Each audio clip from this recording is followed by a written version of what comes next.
Once more, you're welcome on the Daniel A. Bami podcast. And believe me, today it will be another deep conversation with someone you've been longing to see.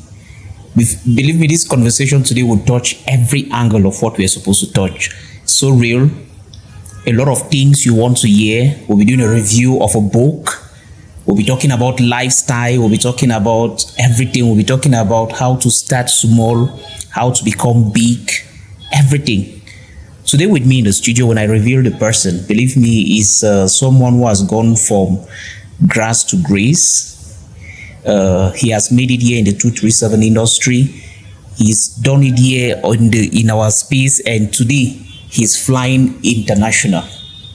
With me in the studio is someone I cannot more introduce because the portfolio is just too much. I want to call the name, so you'll be happy seeing him on Value Talks today, where we've come to drink some coffee and have a conversation. Mr. Ngong Christian, you're welcome on this show of today with me. Of course, it's a pleasure for me to be part of this amazing show this evening. And before I start, I just want to give a shout out to everybody watching Passion TV tonight. If you are in Fakum, you are everywhere in Cameroon, or you have the opportunity to watch us from anywhere in the world, I want to tell you that we appreciate you being part of the program tonight. And of course, a shout out to the wonderful crew at Passion TV for the job they are doing. And of course, the Value Talks. I mean, this is an amazing program. I've had the opportunity to watch you guys time and again, and it's a pleasure for me to be part of this program tonight. I like to be where real things happen. I like to be where life is being, handled squarely. I like to be where the nation's problems are being solved using the microphone. And this is just happening at Passion TV. And of course, being part of Passion TV is being part of the change. And just watching Passion TV tonight means that you're also part of the change. Thank you, Daniel, for having me on this amazing program tonight.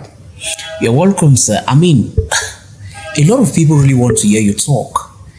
Every day you're writing. We've seen you in a book. We've seen you moving our streets. You're practically everywhere. I had a conversation with someone today, and the person was asking me like, okay, why is Ngong Christian only appearing on my feet? Because someone is like, he keeps entering my feet. What's happening? Yeah. What's happening? A lot of people really want to hear from you. They want to hear you talk because some people will call it overnight success.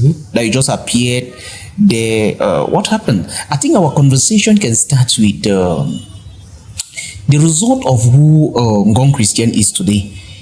Is it parental? Is it because of the way you were brought up? Is it because of a particular frame? I don't know. What really happened that resulted to who we are seeing today? That's your beginner stage. How was it like? Yeah, that is a very good question. And I like to always have these kind of questions come up. I am proof that nothing is impossible in life. I am proof that God exists, and I'm a proof of divine mercy and all that. I'm that person. If somebody could succeed because of family background, then I'll be a total failure. I have hustled. I have moved along life's highway. I have driven at various speed. I've crawled at the lowest pace. I've tried the highest speed, and I've driven at the moderate lane, and nothing worked. And then I came back and then relied on the energy I was created to portray. Sometimes my life story is always like a misery, right? To everybody who listens to me and everybody who watch me talk, that are like, okay. And some people who have known me, who have had the opportunity to know me, they are like, okay, it is practically impossible to be who you are today, or it's practically impossible to do the kind of stuff you do today. And I look at them and tell them that it is practically possible because there is a God of possibilities. My life has been a life of a young man who was strengthened by the family background and not discouraged by my family background. I'm that kind of a person. When I grew up, the more I saw my parents failed, the more I was encouraged to succeed, because I knew that I was supposed to fight and win bread. You know, in every family there is bread, and there is somebody to win that bread. And you know, then when there is a battle, it means that there is somebody to win that battle. And it's just left for you to decide, am I the person to win this battle? And when I looked through my family, I saw that there was bread hanging somewhere, but there was nobody to win this bread. But I was destined to win that bread. And you're making me think about bread right now. You know? Like, there is bread, and someone has to win that bread. When there is bread available, it means someone has to actually win that bread. Yes. Somebody has to win that bread. And then I am a change maker. I'm an action person. I don't always sit and wait for stuff to happen. I'm a go-getter. I have been fighting life since the day I was born. And you are one of these people that can even sit and testify, because we have also on the street of life together. And people who know me, and they know what I'm up to and what I've been up to in my early days, when they see me, they are not surprised. But people who just used to see me from a distance, and they're like, okay, this guy has come from a very poor family. I grew up in a family where life was so difficult. My parents hustled day and night just to have food for us to eat. There was nothing to show for. School fee, they hustled to even have. Even in those days where school was practically free, it was difficult. And you know what? I was asking questions. I see there are people, when you go through difficulties, don't see yourself going through those difficulties, but see the future generation that is coming after you. Each time my mom complained about sickness and there was no money to go to the hospital, I saw my future wife or daughter complaining, tomorrow I'm not able to do that. Each time I saw my father complain that there was no money to pay for school fee, I saw myself in future being helpless when my own son or daughter is complaining. And what did I do? I did not just sit down to watch. I was trying to correct all those mistakes that my father was committing. Where my father went and did not succeed, that is where I wanted to go and succeed. So there was always a fast forward play into the future. Yeah. So when you see mom complain, you interpret it into the vision of wife. Yeah. You see your wife being the one complaining, and you in the position of your mother's son, yeah, sees yourself now as your wife's son. You got it. Wow. And now let me shock you. Even as we are talking here, I live in the future. I don't live in the present. I'm one of those people who don't live in today. I live in tomorrow. So while we are talking about life and we are discussing, I am seeing tomorrow, I don't live today. So I just believe that I'm a sacrificial lamb. Some people feel that I don't enjoy life. That is a shocking thing you will know. Because while people are living today and enjoying life, I'm living in tomorrow. I am always living some years ahead of what is happening today. That is why I'm one of the persons that nobody should dream to be me. People will look at me and they feel that I'm living life. I'm not living life to my fullest. I am a breadwinner. I'm just winning bread for people. And that's why whatever is happening today, I relate it to the future. When somebody look at me and when I tell people that I am hustling, they were like, no, you are not hustling because you've already made it in life. I haven't made it. I don't have anything. Because what you see me today, I'm trying to prepare it for tomorrow so that people, because the more I reach a stage, the more I look further to see who is ahead of me. And one thing, before we go into this conversation today, I want to give this as a secret to every young man who is watching this program tonight. A secret. And I always say it as a joke. But if you listen to it and you keep it within you, you will blossom. One thing is, don't go where you are worshipped and celebrated. Go where you are challenged. Don't sit with people on the table where they worship you. When I just finished my advanced level and I was struggling, I used to sit where I can give a round on the table and they shout sponsor, yeah, chairman, boss, and I was so happy. I don't want those kind of places. I want those places where I will sit in the table and be challenged because somebody gave a round. I was not able to give it out. Tomorrow, I will want to give it and I'll have to work towards that. That's the first secret. Second secret, celebrate people. Celebrate people. If you have somebody who is succeeding in your circle, celebrate that person. Because as you celebrate, and this secret has worked tremendously for me. People will not accept this. People will not know because I haven't tried it. But the moment I celebrate somebody in my circle, the more I am blessed.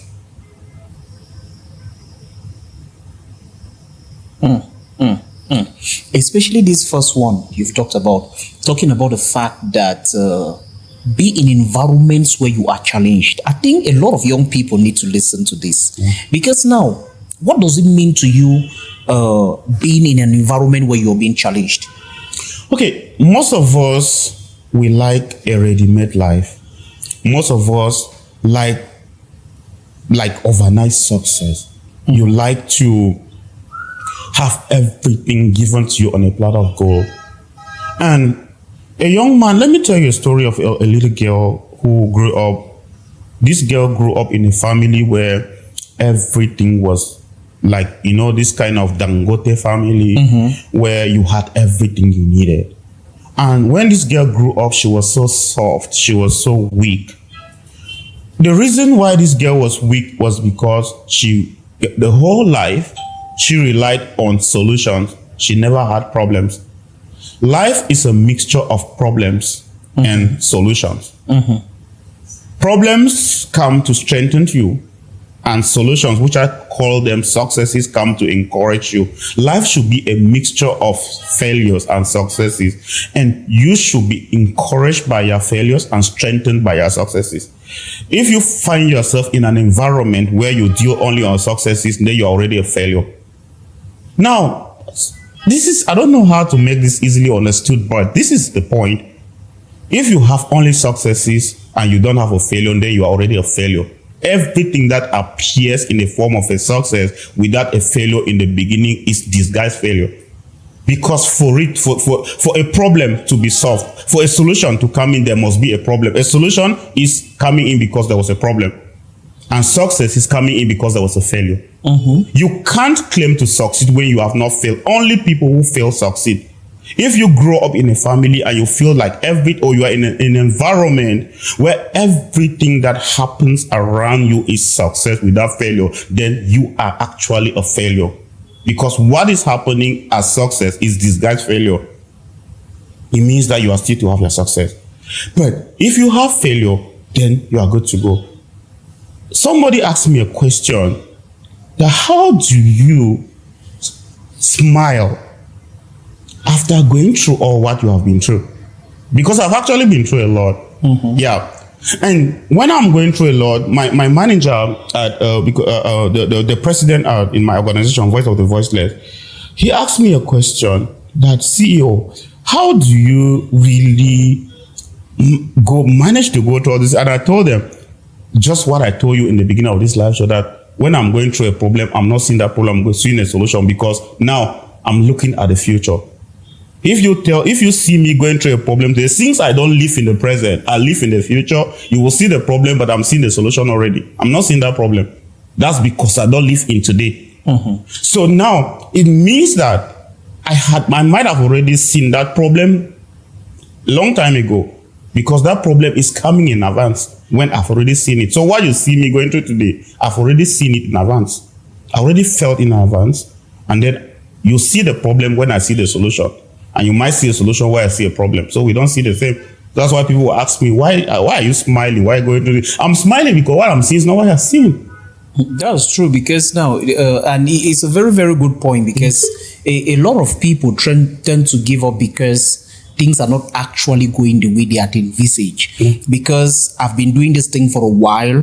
Now that I'm being challenged, now that I'm being put up with other standards, to meet, like being challenged to burn up to your standard, you start looking at it like, okay, why? I'm doing my best, but why am I still being challenged?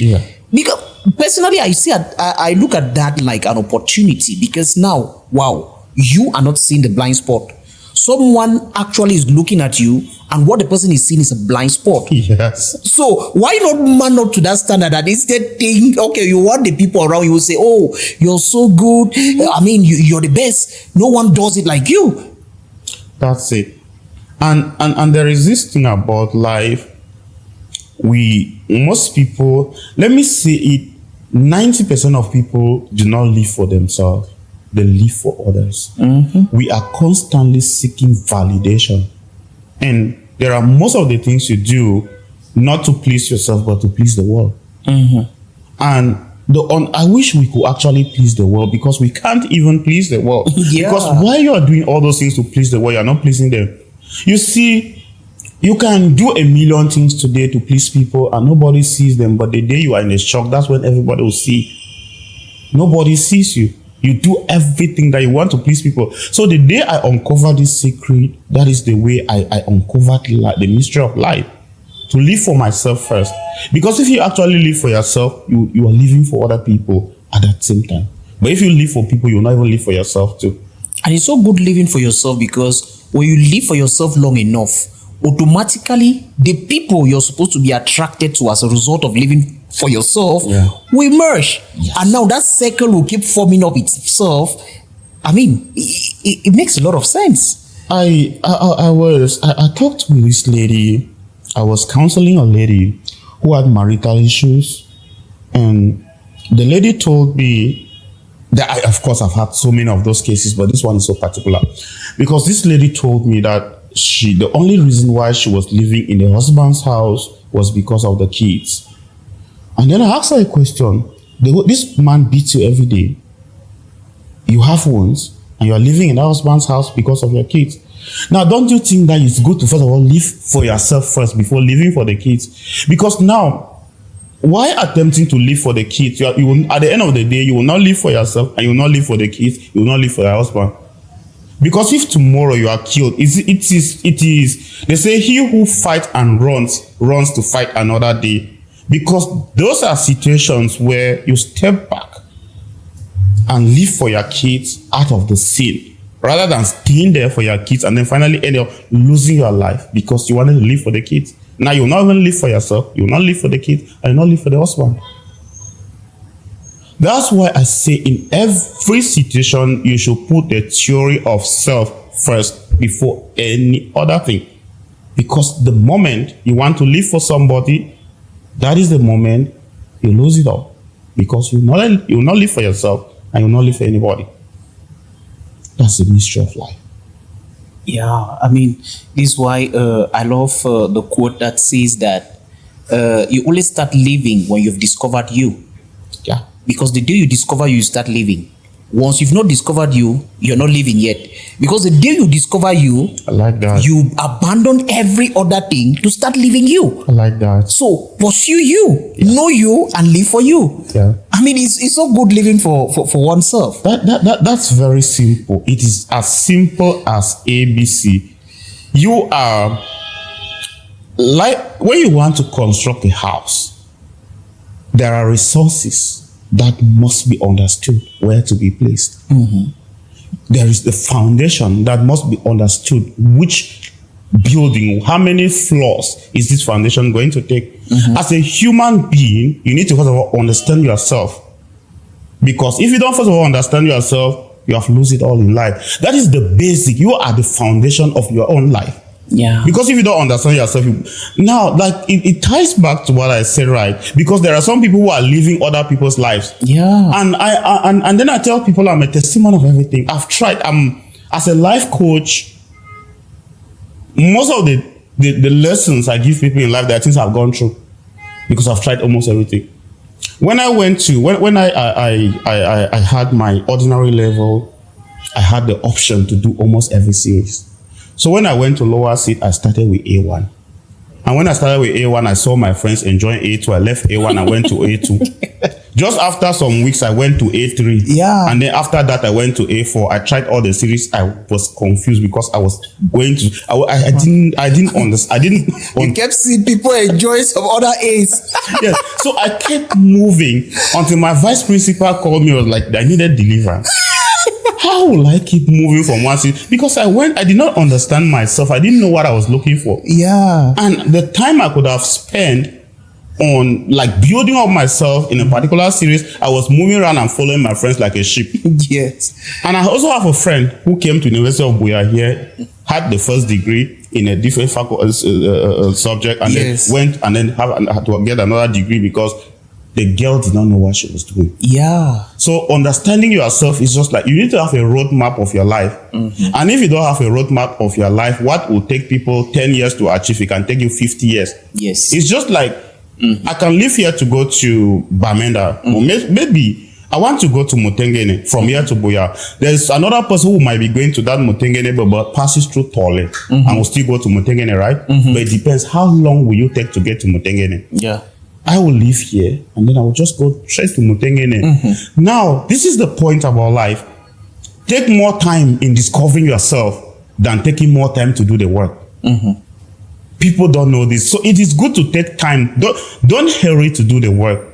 Stay. When people look at you and say that you are lazy, yes, accept you are lazy. Work at the background. I'd spend most of the time in the planification stage. And then somebody, a good engineer, can stay at home doing the plan of a project, working everything, and that project can take 1 month to be up. But another engineer will be on site every day, busy for 10 years and will not still put on that project. So which kind of engineer are you for your own life? Are you? And they say in a journey where destination is unknown, speed is unnecessary. No matter how you fly, if an aeroplane flying at 1,000 kilometers per hour without knowing where it is going to will never land. And an aeroplane which is flying at just 100 kilometers, just at 10 kilometers per hour will reach before the one flying 1,000 kilometers per hour. So where's your destination? Where are you going to? It's just like competing when you don't really know what you're competing with.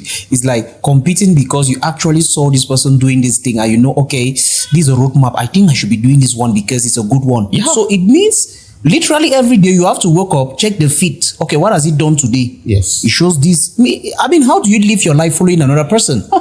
It's terrible. What? Reasons why it's very hard working with someone as me. Yeah. Very difficult because at the beginner stage of whatever we do, I struggle as much as possible to discourage you. Because whatever I'm doing it because I really have to do it. To do it, yeah. I don't do it because I have to do it to survive or to please someone. No. So if you have to join me on this journey, you're on a journey of the people who have been attracted by my kind. So you're just another kind like me, us going to a particular destination we may not even know, but let's go on that particular journey because you want to go on that journey. Good. Yeah.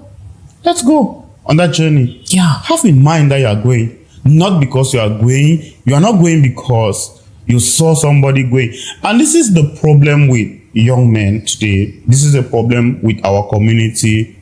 You know, it's just like, okay, I want to go to UB and do accounting. I'm not doing accounting in UB because I've looked at opportunities. I'm doing it because a lot of people have been doing it and it's good for them. And you don't know that the more people have been doing it, the more it gets saturated. People don't want to discover. In 2008, Barack Obama made a statement when he visited Ghana. He said that discover something, no matter how little is it. But just the fact that nobody has ever discovered it before, you become the king. It is better for me to discover the road to Tole, to be the first person to discover the road to Tole, which is just a village in Buea, than to be the second person to discover the road to America.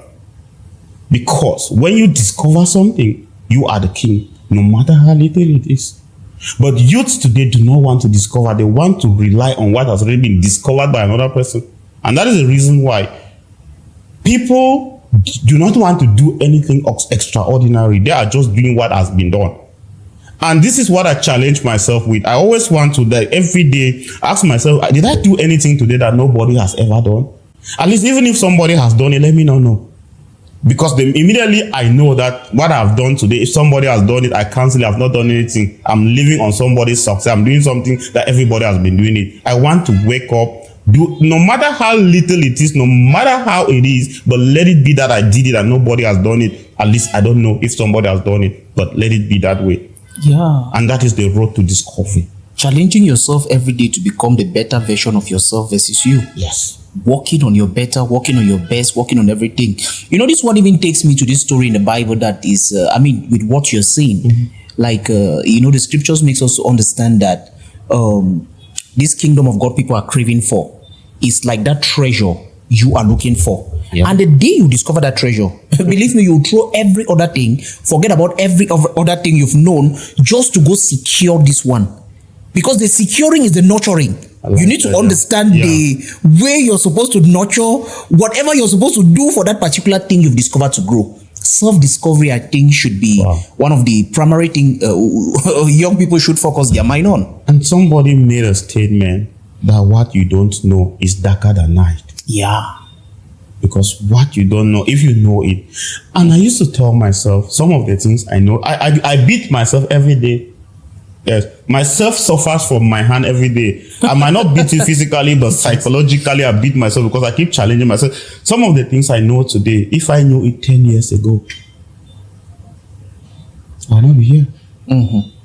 Mm-hmm. And that's why I keep challenging myself, that I know that there are still things that you're hiding from me today, that in 10 years time I'll still cry. That if the things I knew, maybe we are in 2025, for example, maybe in 2035 I'll still tell myself that some of the things I know today in 2035, if I had known them in 2025, I would not be here. But why not let me know them in 2025? So that I should not cry in 2035, that if I had known them in 2025. And that is why I keep on challenging myself every day, so that I might not know them.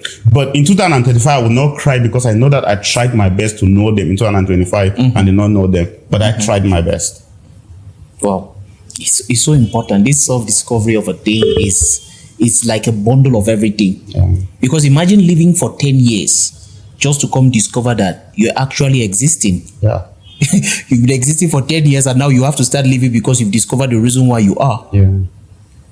Aristotle once said that you can live life, and at the end of life you will discover that you did not live. Which means that some people are just like actually wasting time on the journey, on the highway of life. So that at the end of life, when you live it and you will reach the end and you will look back, you discover that you did not even live life. That's nothing, you did nothing. That's why you need to, like you talk about, the journey to self-discovery. It's very important. Because if you discover yourself, everything will fall in place. So many people are alive, but they are not living life. Being alive does not mean that you are living.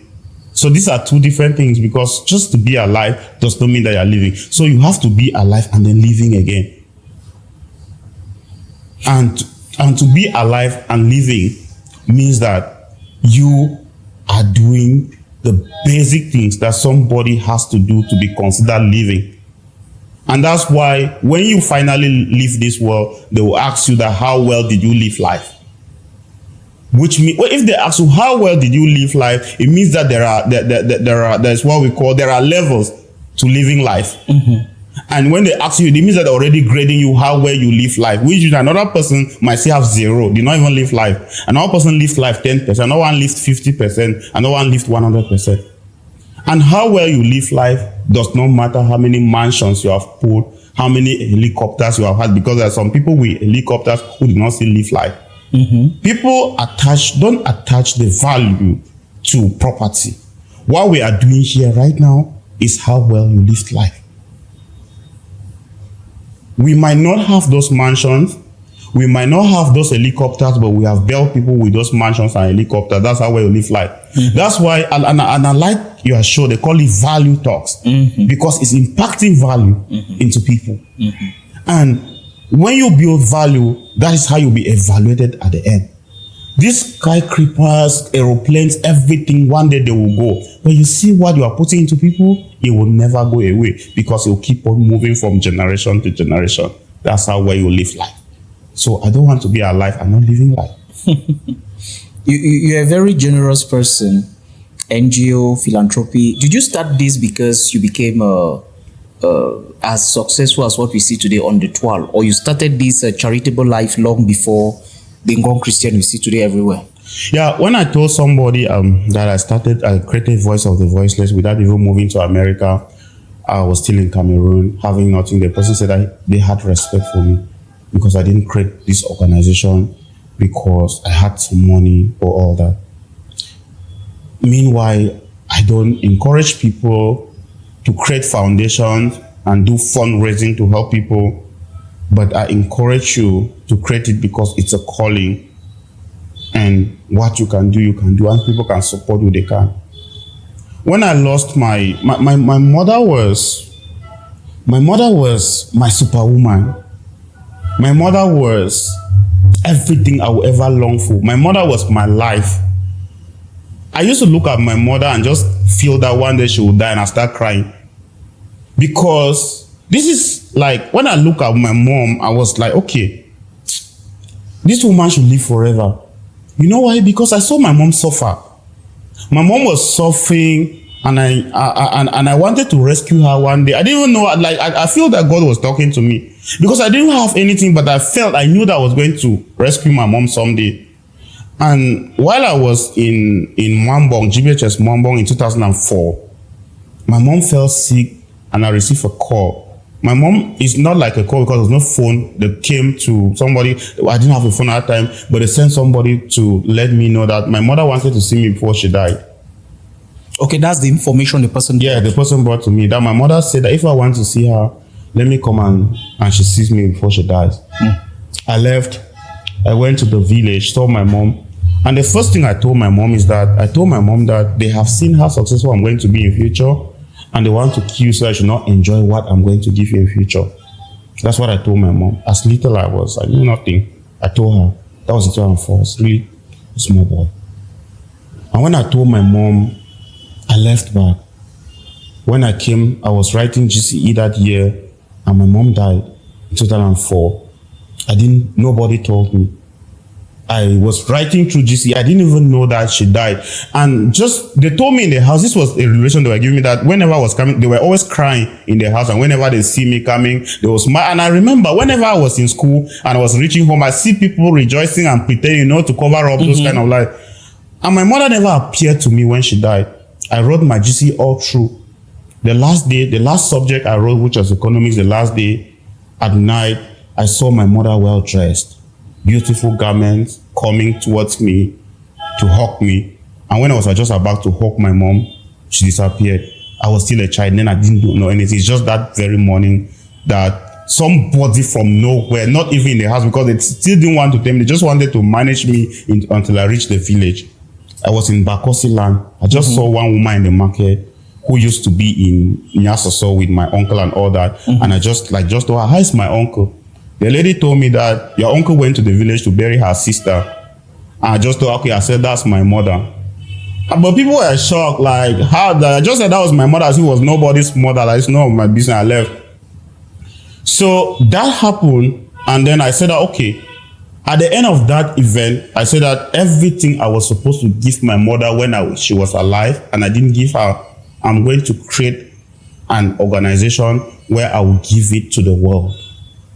Yeah, there's a portion in the book that way. Yeah. You talk about, because the framework of Voice of the Voiceless boils down to okay, you see being charitable, okay, give to the world, give to the people you don't know what you will have wanted to give the people you actually love and could not. Could not give them. The framework of, because that's what I read in the book. Yes. I give to the world. I don't give to show off anything. I don't give for any attention.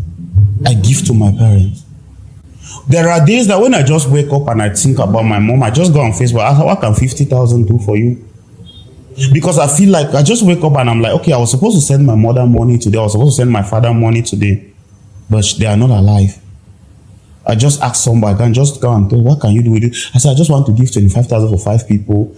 I'm giving to them. And immediately I give it, I feel so happy. And I don't want to give to people I know. And this one now is taking me to a particular blessing. I remember when, living life, making decisions, not really having enough. As a young person, we are faced with decisions to wanting to give to this person versus this person. Or this lady wants you to give her money, and in fact, you may not even have any other person to give the money to. The way I used to frame myself to make this decision is that, okay, I ask myself the question, did my dad ask me for anything? No. Okay, did my sister ask me for anything? So I weigh my decision from that standpoint. Yes. I check it like, okay, am I supposed to give 10,000 francs to my dad? So if my dad's level is 10,000, if I'm supposed to do but 10,000, so I cannot give you 10,000. Yes. I can only give you maybe 2,000, 3,000. So you see, decision making in that you explaining it now, like, okay, I mean, yeah. That's it. I like on a daily basis, I ask myself all those kind of questions. And there is a mystery that has been, God has unraveled a mystery around me. People ask me, I have successful people, powerful people, people that I feel that I'm looking up to, and they meet me and ask me, how do you do it? How do you do it? There are days that I've come to Facebook, or maybe I just had an outreach and I give, and then I'll just come and somebody sends me a check of $4,000 in the US. Somebody just like, and within the period of 5 years, I'm not saying that I've achieved everything, but I achieved immeasurably, like a lot of things within this period of 5 years. Yeah, a lot of things. I look back at what I achieved within a period of 5 years, and how much I've spent on earth. I'm like, okay. And this happens because I give. And each time I give, I don't give, like they say that there is more blessed in giving than in receiving. And this verse works for me. But I don't give because I want to be blessed. Yeah, you give because you have to. Yeah, because I have to. You want to. And miraculously, I keep being blessed. Mm-hmm. The level I give is not even the level I receive. Like, people don't understand. Sometimes I feel like there's a way to explain it to the world so that they can understand. I give. I actually give. People don't get to know how much I give. Like, what you see me give on social media space is not up to 1% of what I give. Like, I give in a way that you'll be afraid that I will not have anything again. Yeah, I really love this topic about giving, because it's a very, very serious topic. Yeah. Because in my experience to the people around me, especially those who struggle from time to time, who don't grow, is when I look at them at their beginner stage, I just see it like a non-given life. Yeah. You don't give. And it's the same reason why you don't receive. Because to the people around you, what are you really sharing? Yeah. What are you giving? Seriously, like when I look at young people, because I'm really in the midst of a lot of them. Yeah. And I look at your non-blessed life being as a result of you not giving. Mm. I mean, it's all tied up there. I see it so clear. Because you don't give anything, you don't think of giving anything, and you think you cannot give anything. Yeah. Yes. So it's tough. Now, if you close your hands like this, nothing will come in, I will not go out. Yeah. I have a budget every month. Every month, a budget of at least $1,000. That's 600,000 francs to give. Mm-hmm. That's if I don't give, if I don't have, this one is like my house rent. Mm-hmm. I have to give at least that amount every month, like my house rent. Mm-hmm. Just like saying that, okay, if I don't give this money, like landlord would chase me out of the house. Mm-hmm.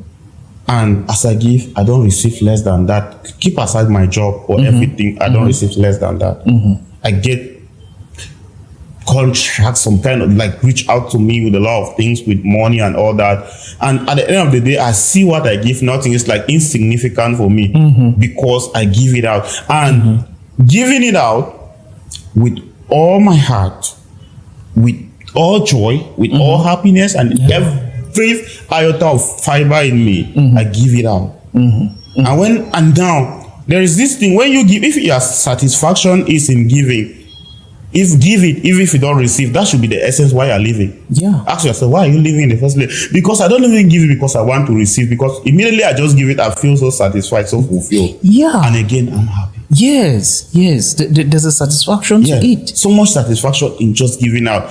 And just going back to what I say, some people live life according to other people. There are people that will stock this money in a bank account because you know that the world will celebrate you for having so much money in a bank account. The question is, will you be happy? There are some people that will take it and build a mansion to keep so that the world will see that you have a mansion. Yes, the world will see. The question is, will you be happy? And I think we need more, elaborations pertaining to the topic of giving, because, a lot of people think people give because they actually have. Yes. Because I remember, like for instance, us, we built our company pertaining to, like, we give a lot. Yeah. I remember the first time I went to the orphanage with the company, it didn't even make sense when I was thinking about it last year. I went there with not up to 5 kilograms of rice. Yeah. And I'm sure the Omo was not up to 15. Like a couple of stuff, then we carried some products from the factory. Yeah. And we celebrated in that orphanage. I carried every worker at the time. I was so happy. Looking at it now, I'm like, okay, what did I really do? Because now, you can imagine 5 kilograms of rice. You can never understand. So that action, I mean, is like, I didn't even know there was a force. And you're talking right now about giving. People looking at you today thinking, okay, Ngong Christian is support, because I know about the organization when you created it. Yeah. You are still in Cameroon, and everything was happening. I was so surprised to hear, okay, you go to places, you do things. I mean, there are some risky places you visited. Yes. Just as a result of this. Yeah. And today, because I'd never known about the reason for the giving, till when I got in contact with the book. With the book, yeah? Yes. The book has everything. Yes, the book now made me to understand the framework of the giving. Yeah. That revived a lot of things in me because I'd forgotten about it enough. So I was like, oh, wow. This one, the giving framework is not actually because you have, it's because you have to give. Yeah. Yes, I just have to give. And like there's a biblical verse that says, if you cannot give when you are a cleaner, you will not give even when you become the director of the company. Yeah, it's true. Just if you have 1,000, you cannot give somebody 100 francs out of that 1,000. If they give you 10 million, you will not give anything. It's true. Because somebody who cannot give will not just give. No matter if you like, you take them and go and baptize them, take them to the highest prophet, they will not still give. So the person who is a giver is a giver. The person who is not giving is not a giver. And I'm so amazed at how people can receive something as a gift. You receive like 100,000, and out of that money you give nothing to anyone. I'm like, is it your money? You get it? Like, is it this thing you never thought of? It's come. What do you do with it? How do you? I mean, I gave one of my brothers a phone because he was complaining that he never had a phone. I wanted to try something. He had 2 phones, and those 2 phones were not really powerful. Like, he needed a good phone. When I came, I gave him a good phone, and I told him, can you give one of these your phone? I asked somebody, can we take one of these your phone? He started complaining that no, it's like he used to have so many SIMs. He can put one of the SIMs in this phone and then put another one. Sometimes there is battery and this that you can use there. I say, okay, now you have 3 phones and you are talking about 3 SIMs or battery and all. Another person will never have a phone. You see, this is the problem. Sometimes in life we are like, I wish we could all see that we are the problem. Seriously. Because you beg for a phone, I gave you a phone, you now have 3 of them. But now take that one that you're not using and give to another person. And somebody also told me about a pastor in their church. That the pastor was given a new car by a Christian, and the following Sunday the pastor placed his old car on sale. So the pastor could not give out that car to another person and then play on. So that's why we say sometimes, yeah, I know, I don't challenge men of God. I'm a Christian, but it's not everybody that they call pastor is a pastor too. So that's it. I don't want to go into that area. I hate to talk about that area, so let's ride on. But it's true. I think it's just the culture of giving. Yeah. I was discussing with someone and I made them to understand that, man, if I was to be a pastor, a lot of things would be different, because I see most of the problems in church, like, these people don't really love people. Yeah. I boil it down to that, because I'm like, I look at some things, I'm like, why can't you just say this? Why can't you input this kind of a culture within your environment to enable the people grow? So what's your problem? Is it an inferiority complex, or you don't love people? Yeah. That's our question. That is the $1 million question that remains unanswered. Yeah, I think being charitable is something which we really have to encourage as a young person out there, okay? If you really want to enjoy your life, feel free, and just give out, okay? Give out. You have a lot of things. There are some of you having, flip of dresses. You've not put up some for like a year or so. Give them out. Give them out. There's a relievedness in you knowing fully well that you've made another person smile. Make them smile, not just with the racks, but with the best. With the best you've got, you're not more using. It's very important. You can't receive something and not give out something. Yeah. I mean, I don't understand. It's like a gross level of entitlement to what? A blessing? Or you see that, like, are you entitled to it? That's the problem. You know, some people feel like that. There are some people that even if you give them the whole world, they will not still be satisfied with it. Mm-hmm. They just want life to revolve around them. They want to, you know, they want to live. They want to be Yaoundé. You know, they say when Yaoundé leaves Cameroon, breathes. You know? Yeah. They want to. They want everything to just and now, the more you want to have everything, the less you have it, because when you plan to have, you want to everything to always revolve around you. Know that there is a superpower beyond us, and everything will be taken away from you. That's true. So it's always good to when you understand that we are sharing this world. The world is a shared world. You don't own this world alone. We own this world with people, and you have to learn how to cohabit. Yeah. And that's why when you go to have any job, when you are going to for employment, they always want to know about your team's work spirit, whether you are able to work with a team, to know the kind of person you are. Because that kind of a person where you feel like you can always be alone, then you cannot make it. It's very important. I think being charitable is something which we are encouraging today. Don't just give because you have. Give because you have to. There are a lot of people out there who need what you have, who you can help. I mean, putting a smile on people's face would really make you feel happy. As a young person, I think they should cultivate that and as a foundation to a lot of things. Yeah. A lot of things. Yes, people can really like evaluate you based on that. I think this one takes us to our topic of what can you really say about investing into your trust bank account? Like people trusting you, right? Yeah. What is the level and the dimension of trust? How is trust important in the life of a young person growing up? If people trust you more, how can it be for you? Oh yeah, this is this is like this is the center of it all. Yeah. Trust is the center of it all.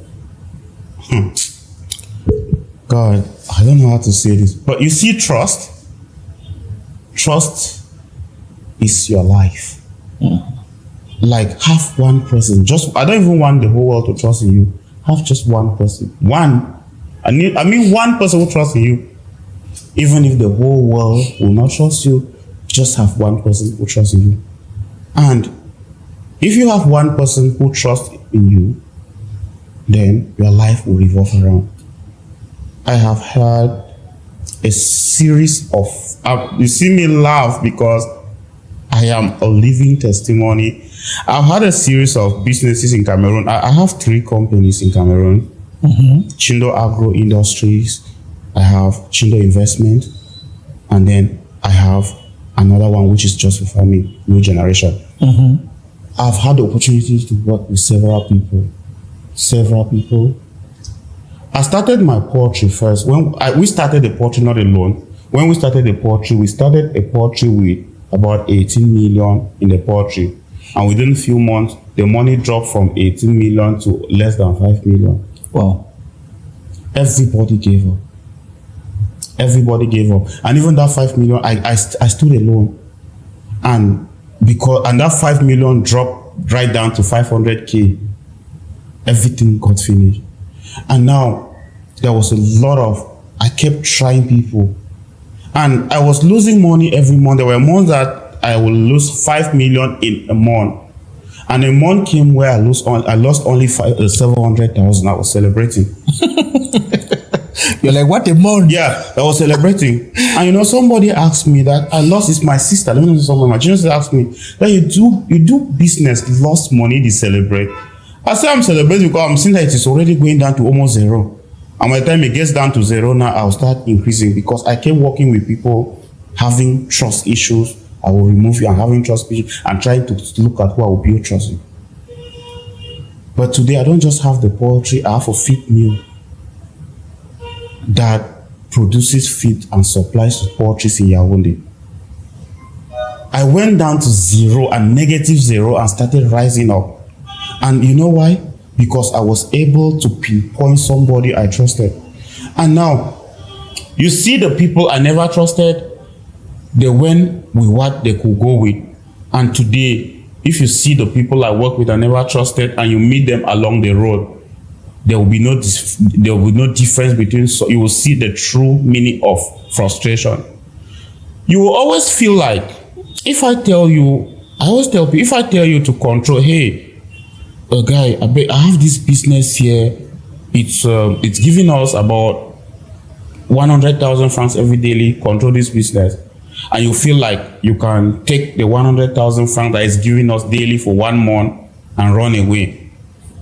Now you have already failed, because first, there is supposed to be a future for that business. You reach a level, me that I'm having that business and giving you the trust. Tomorrow, as you get close to me, you will be the owner of a similar business like that one, because you gave me the trust. I trusted you. But when you take 300,000 francs and run away, there is nothing you could ever do with that money, or 300 million or whatever you take, because it's stolen money, you never go away. I have one guy here in Boy. I want to give a shout out to him. The guy is Kingdom Melvis. I used to do Bitcoin with the guy. The guy, he will watch this video. And there was a day, because I used to, when I send Bitcoin or money to him through Bitcoin, he will sell and send the money to me. But sometimes I will just leave it with him and just be taking gradually. So when I took that money, I was here last year, I forgot 600,000 francs. I just knew that I took the money. So the money was just staying with him. And one day he called me. I was like, boss, you have forgotten your money with you. 600,000. I'm like, okay, so I had money with you, 600,000 francs that I forgot. Because when you come, like, I just usually think like, this money is not even about me. When you talk about the 600,000, my mind already goes to about 10 or something widows that I could help with the money, sitting. And when that guy talked about that amount, I took that money. From today, he's my Bitcoin plug. I connect him to people all over US. He makes money out of that. I sell Bitcoin to him. Like, people come to me even with better rates. Even if he's taking me, I want to sell Bitcoin today. Maybe I have $25,000 and I want to sell. And somebody tells me that $1 is, for example, 650. And he tells me that it is 640. I will lose that 10 francs per dollar and then sell to him. Just take 10 francs times 25,000. And see how much he's going to have extra. Because I trust him. Because he made me to trust him. I believe in him. I know that even if something happens tomorrow, I trust him. And this is just around trust. When you trust people, when people trust you, they are on the losing side and you are the winner. Let people trust you. When people trust you, yeah, they are on the losing side, yes, and you're the winner. Trust is gold. Yeah. Trust is money that you have accumulated. Just somebody who is being trusted, your bank account is already thick. That's why I said I just have one person who trusts in you. That's capital enough. Because if I trust you, there are people that I trust and there are people who trust me. If you call me at midnight and you say that you need 10 million, you need 50 million at midnight, even if I don't have that money before the beginning of another day, we'll have that money. Because it just makes some call. I have people I trust, that I've positioned people that trust me and I trust them. And if we make calls at midnight, I say I need this amount, they will give you. I once made a post on my WhatsApp status one day just for trust. I just said that I had an issue and I needed 50,000. And I challenged people to make this kind of post to see how many people were able to reach out to me. And before few minutes, the first people that watch it, they're already asking for Momo. I send the number. I wanted to make sure that I'm not just streaming because they know that they would ask for Momo. I send the number. And I received more than 500,000 francs just within a few minutes, people sending the money to me. Now, I tested a lot of trust to know the people I have. I'm sending the money back to you, knowing that, okay, you are this person I trust. Sometimes, if you want to also test your level to how many people trust you, get your phone, call 5 people. If you call 5 people and say, boss, I get problem, and everybody cries, they are not crying because they don't have. Yes, they have the money, but nobody just trusts you. Yes. First of all, they don't trust you whether you have a problem. They don't trust you whether you will even give them. There are a lot of trust issues. Some people even trust whether you are lying. They don't have a problem. Yes. Some may even know that you are speaking the truth, but they don't trust whether you are going to give back the money. So they don't just trust you. Have that trust. That's why when you ask this question about trust, I needed to go on a research before I come and answer it, because I have seen hell when it comes to trusting people. Yeah, because trust, I think At all, I remember in 2024, one of the main things I was investing my time on was trust. I was talking more about trust, and I was saying invest into your trust bank account, because most young people, that's the only thing they need to grow. Like, that's the only thing you need. You need nothing to grow. Nothing. Yes. Imagine I trust you. Just imagine it. Yes. That I trust you. Imagine you trust him. You trust him. Which means that it's a whole connect of everything. You're like, okay, I'm unavailable right now. If you want to reach me, reach this person. Yes. Any decision he makes, right, it's okay. It's okay. You can start a business just with trust. You don't need capital. Trust is the capital. Trust is the capital.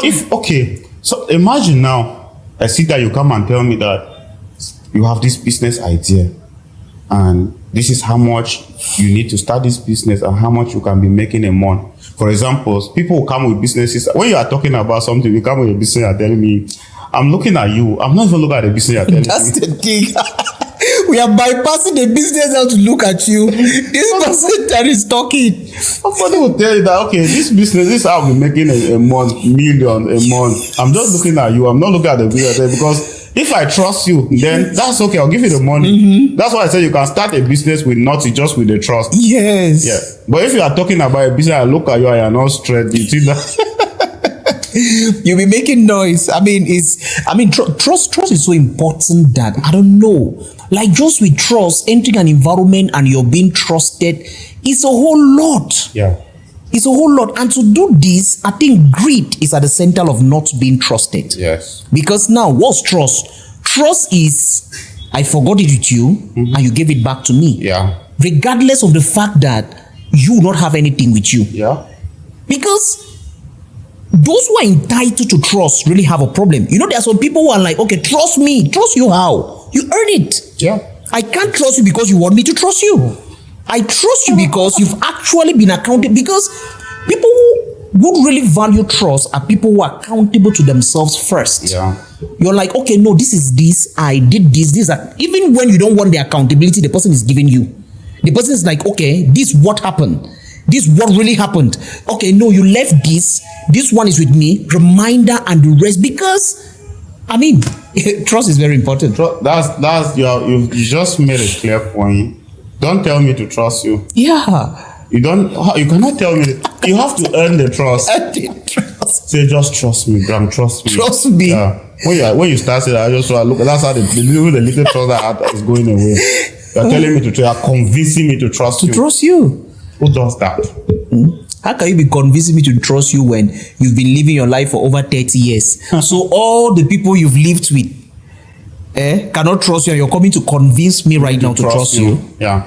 So no, just trust me. But based on what? What is the currency? What's the currency? I'll trust you on what? What are you bringing on? Like, what should I trust you? Yeah. Even banks, you need to earn your trust in the bank.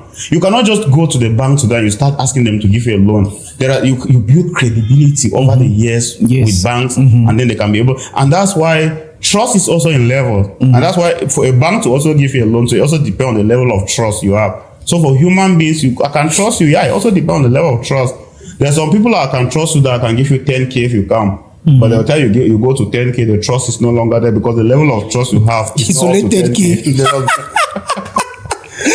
So keep building the trust. Yes. So it starts gradually. When you come, don't tell me, trust me. No, start with something. Yeah, I'll trust you. I'll give you a percentage of trust. And then tomorrow the trust increases because it's based on what, like for example, and now some people also mismanage it.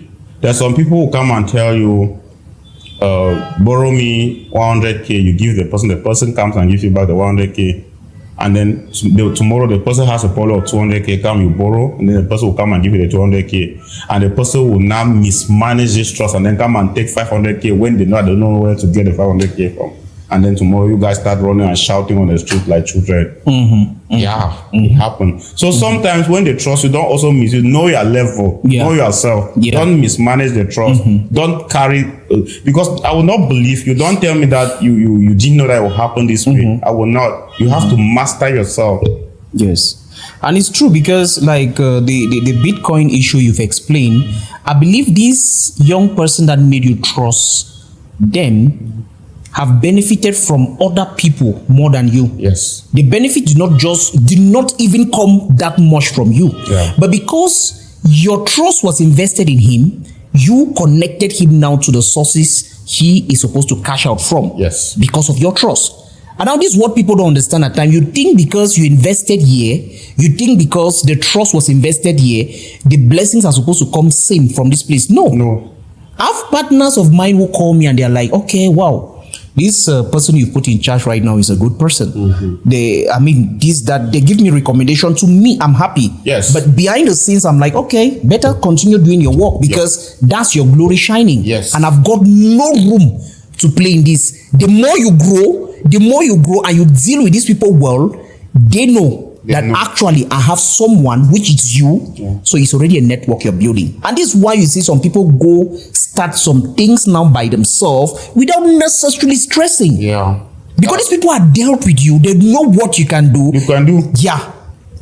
They say that there are people who you have to, like we talk about this guy, there are people you have to eat bit by gradually and eat much.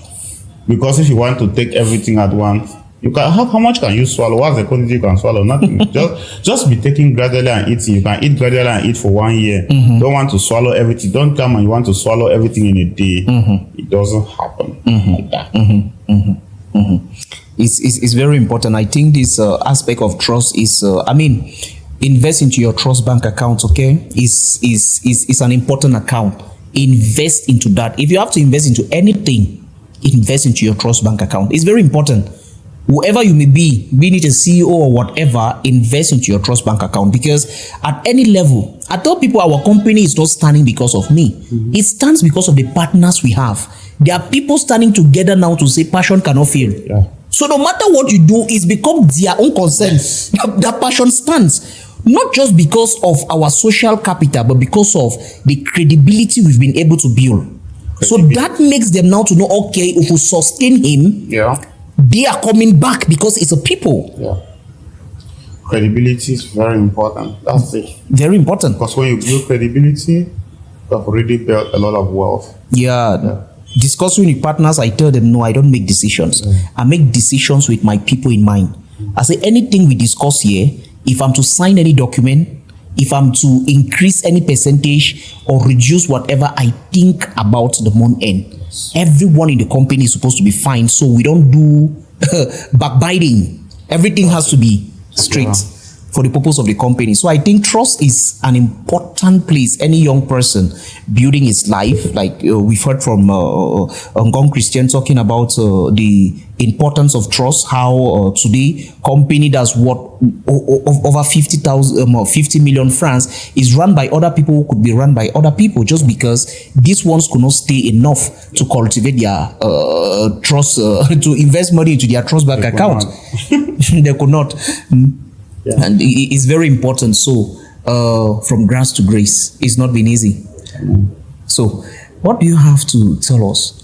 What's different with because a lot of people are dreaming to actually land in the US. Okay, you've been there, you've lived there, you went there, you started from scratch, nothing, and today everyone looks at you every day on the space and we desire to be as you. Now, what can you tell us is the difference between these two societies? Okay, yeah, that's a good question, right? You know, being in the US does not automatically make you successful. Okay. And being in Africa does not automatically make you a failure. Now, there are people who are making it in Africa and there are people who are making it in the US. The difference between making it in Africa and the US is that in Africa, life has fought for you 20% and you have 80% to fight. And in America, life has fought for you 80%, you have only 20% to fight. Okay. Now, in Africa, somebody who is lazy in Africa and cannot fight for if you cannot fight for the 80% in Africa, even if you go to America, you not fight for the 20%.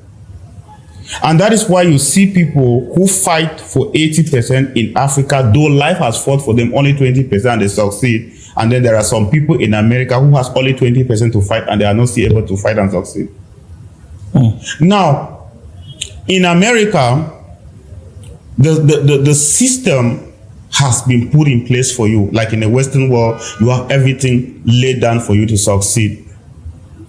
But it doesn't mean that you have succeeded. You have to be able to utilize those things that have been put for you to succeed.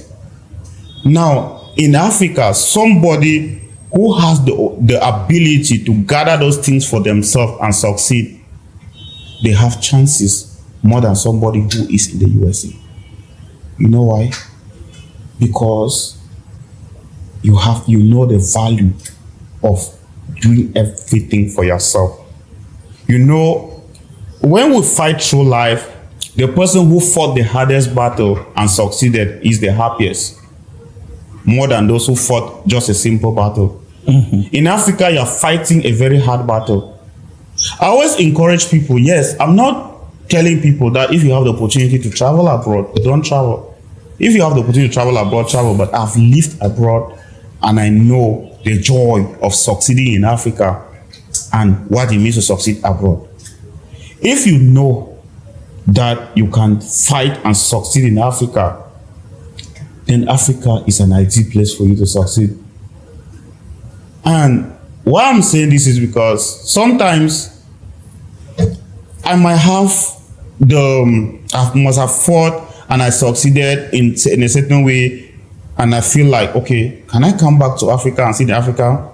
It's very impossible, it's difficult. But you know why? I enjoy life in Africa more than in America, because the life I live here is practically different from the one I live in America. This is the problem now with the two societies. In America, when you fight and you succeed, after you must have fought that a little bit and you succeed, the joy that will come with the success will not be like the joy of somebody who has fought and succeeded in Africa. So there are two things here. Somebody fights more to succeed, and there's another person is fighting more to enjoy the success. I want to put it again this way. There is somebody who is actually happy, like somebody is going through stress to achieve it, and then another person is going through stress to enjoy it. You fight hard, succeed, and then you enjoy. I don't fight, but I succeed and I'm not enjoying. What's the irony there? Like the societal frame or some kind of... Okay, if I wake up in America and I stand outside and look at the environment, I will not see anybody. The first day I went to America, I thought it was ghost town.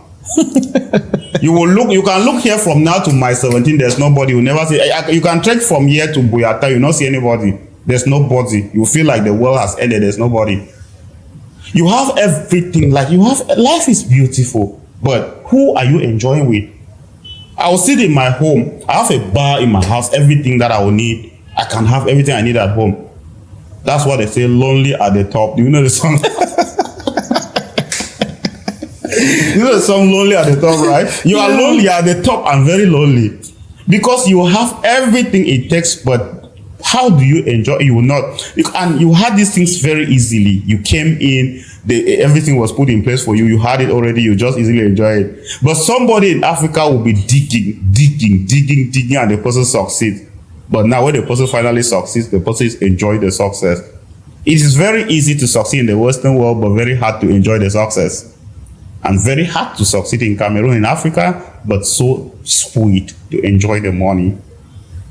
That is the difference between the two societies. One, you hustle to have it, and another one, you hustle to enjoy it. You hustle to enjoy the success. You have it, you're hustling to enjoy it. No, that is true. There are sometimes I've sat. When I start, I will open my bank app now. I will look at the money that is in my account. I'll enjoy the money. Look at my account. But what next am I going to do with the money? What do I want to go and do with the money? Yeah, I have the car that I will drive. I have the house I'm living with, everything. But what next? What happened? What am I going to buy to enjoy? What am I going to sit to enjoy the money with? Well, like here, when I come to Cameroon, people say that I'm a people's person. because that is my lifestyle. I mean, your town. When I reach your town, I call you. We hook up, we enjoy, we drink, we enjoy. That's what makes me happy. It's not about opening the money and looking in my bank account and closing it. What happens after closing that bank account? That's America for you. You have it, you look at the figures, you will see it in figures. If they like the right, even if it's what, you see the figure. Are you going to eat figures? No, it's there. And now, if you can be talking this way, and now imagine the people who are out there and actually do not have some people down here, the trust to handle some dedicate projects for them, it becomes really depressing to know that you're up there having figures, and down here where you're supposed to be celebrated somehow, there's no one you can entrust with something to run it. I mean, that's the thing. There was one guy who reached out to me on Facebook. This guy had worked with me somehow in the past when I was hustling. And when the guy reached out to me and complained that life was hard, I told the guy to come and manage one of my businesses in Yaoundé. The guy came, and immediately I started sending money to the guy. The guy left the house and took a lady, and they were living in a hotel together with the lady. Now, this is what even happened. The guy was going out with one woman in Yaoundé, and the woman had a daughter. When the guy had money, the guy even abandoned the mother and then took the daughter, and then they went and were living in the hotel using my money. And each time I learned that the guy was not talking so much again. When the guy goes to the bar, he makes like this, and then that should put 4 for everybody. Yeah, the guy was they told me that the guy was just making like this. The guy was not talking. Money doesn't make noise. Yes. While me, I was working the money and every noise everywhere. Even like at work there was noise. My head was noise. Sending the money was noise. But the person who was enjoying it wasn't making noise. The guy was enjoying the money. And you see, this is the point. When I came to when this guy made this thing, I came to the country that year. I was so mad, and I had to arrest the guy. When I arrested him, went with him, and I need mentorship in this particular area of a business mind where I should not hear I'm sorry, because somebody can actually take my money, and then we feel like that when you come and say you're sorry, something tells me to forgive you, and I'll forgive you. But that is not a business. If you are watching tonight and you're a business person, you should be able to distinguish between business and emotions. I'm trying to do that because this is the thing. When people take your money or people default, people deal with you, and at the end of the day, they come and tell you, I'm sorry. Never listen to that, I'm sorry. Be a bad person at that point. Now, when these guys came and then I took them to the state council. They came and begged me, and then I had to forgive them after how much they have spent for me. And that was not even up. I talked about a month where I lost more than 5 million in the poultry because I sent money for them to buy medication for fowls in the poultry, and they took the money and ate, and all the fowls died, and I lost more than 5.something million that month. Just money for feed and all that. I still forgive them. And when I forgave those guys, the state council did not refuse, and then took some of those guys and locked them up. They were in the prison for 6 months.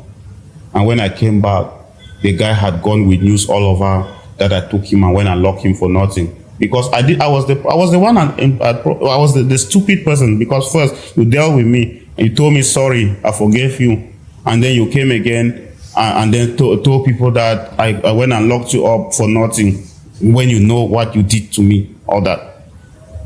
So when you are out there and you are hustling, and people are joking with your finances, and you know what you go through, that is the height of it. You can just like swallow somebody. So when you see somebody in Europe, especially in Europe, and what people go through to be able to make money. Somebody sends money to you to handle a project and you joke with it, and tomorrow, if that person does anything to you, you don't have any moral right to stand somewhere and say that they dealt with you or they did anything, because they have the right to do more than that, because you are just seeing yourself in prison for 6 months. That person has been in prison for several years. Working that money to send to you is already prison, because you need to see what most of our brothers go through out there, especially those who are not educated, those who handle these normal jobs where you have to clean, receive insult, racism and all that because you have not gone to school. And then you send the money, you are insulted back in Europe or in America or Canada or wherever you are because you are working money sent to somebody back home. The person squanders the money. That's the problem.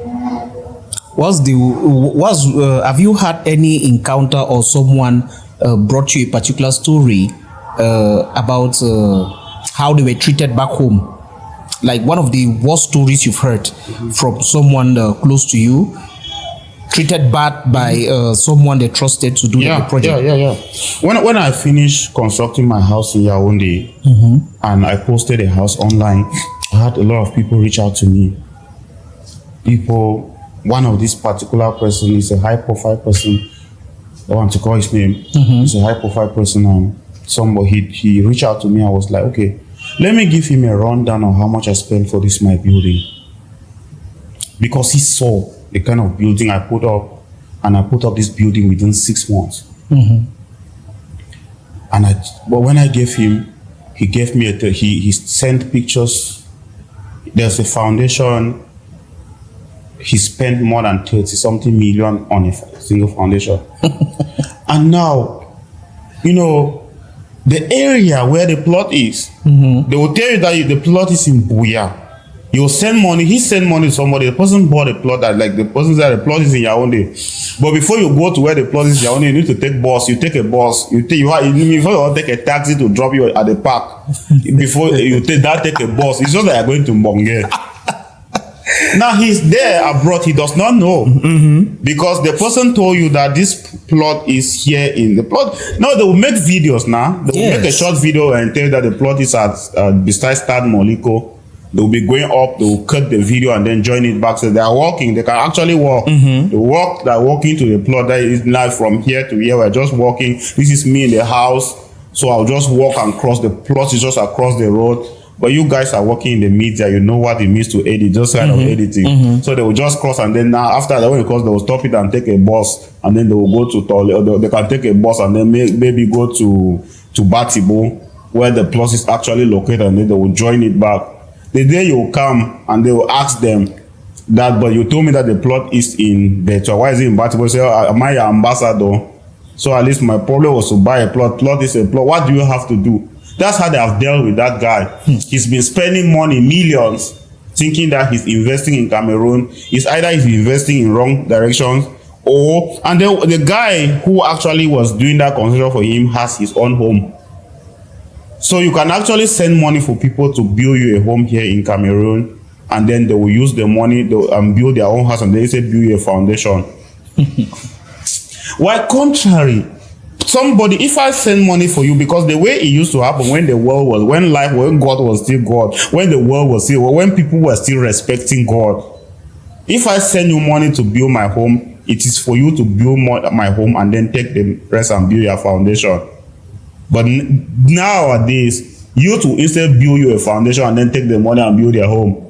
People who care, those honest use now, the one who are trustworthy, like in the contemporary world, those who are trustworthy will build a foundation. Because the real ones will not even build you anything. When you ask them, they say they are not your ambassador. So you are sitting in America and enjoy. You want them to build your house here. Do you think that they're here to work for you? But they're using your money. So which advice will you have to give someone who's out there vis-a-vis your experience running and starting businesses in the country?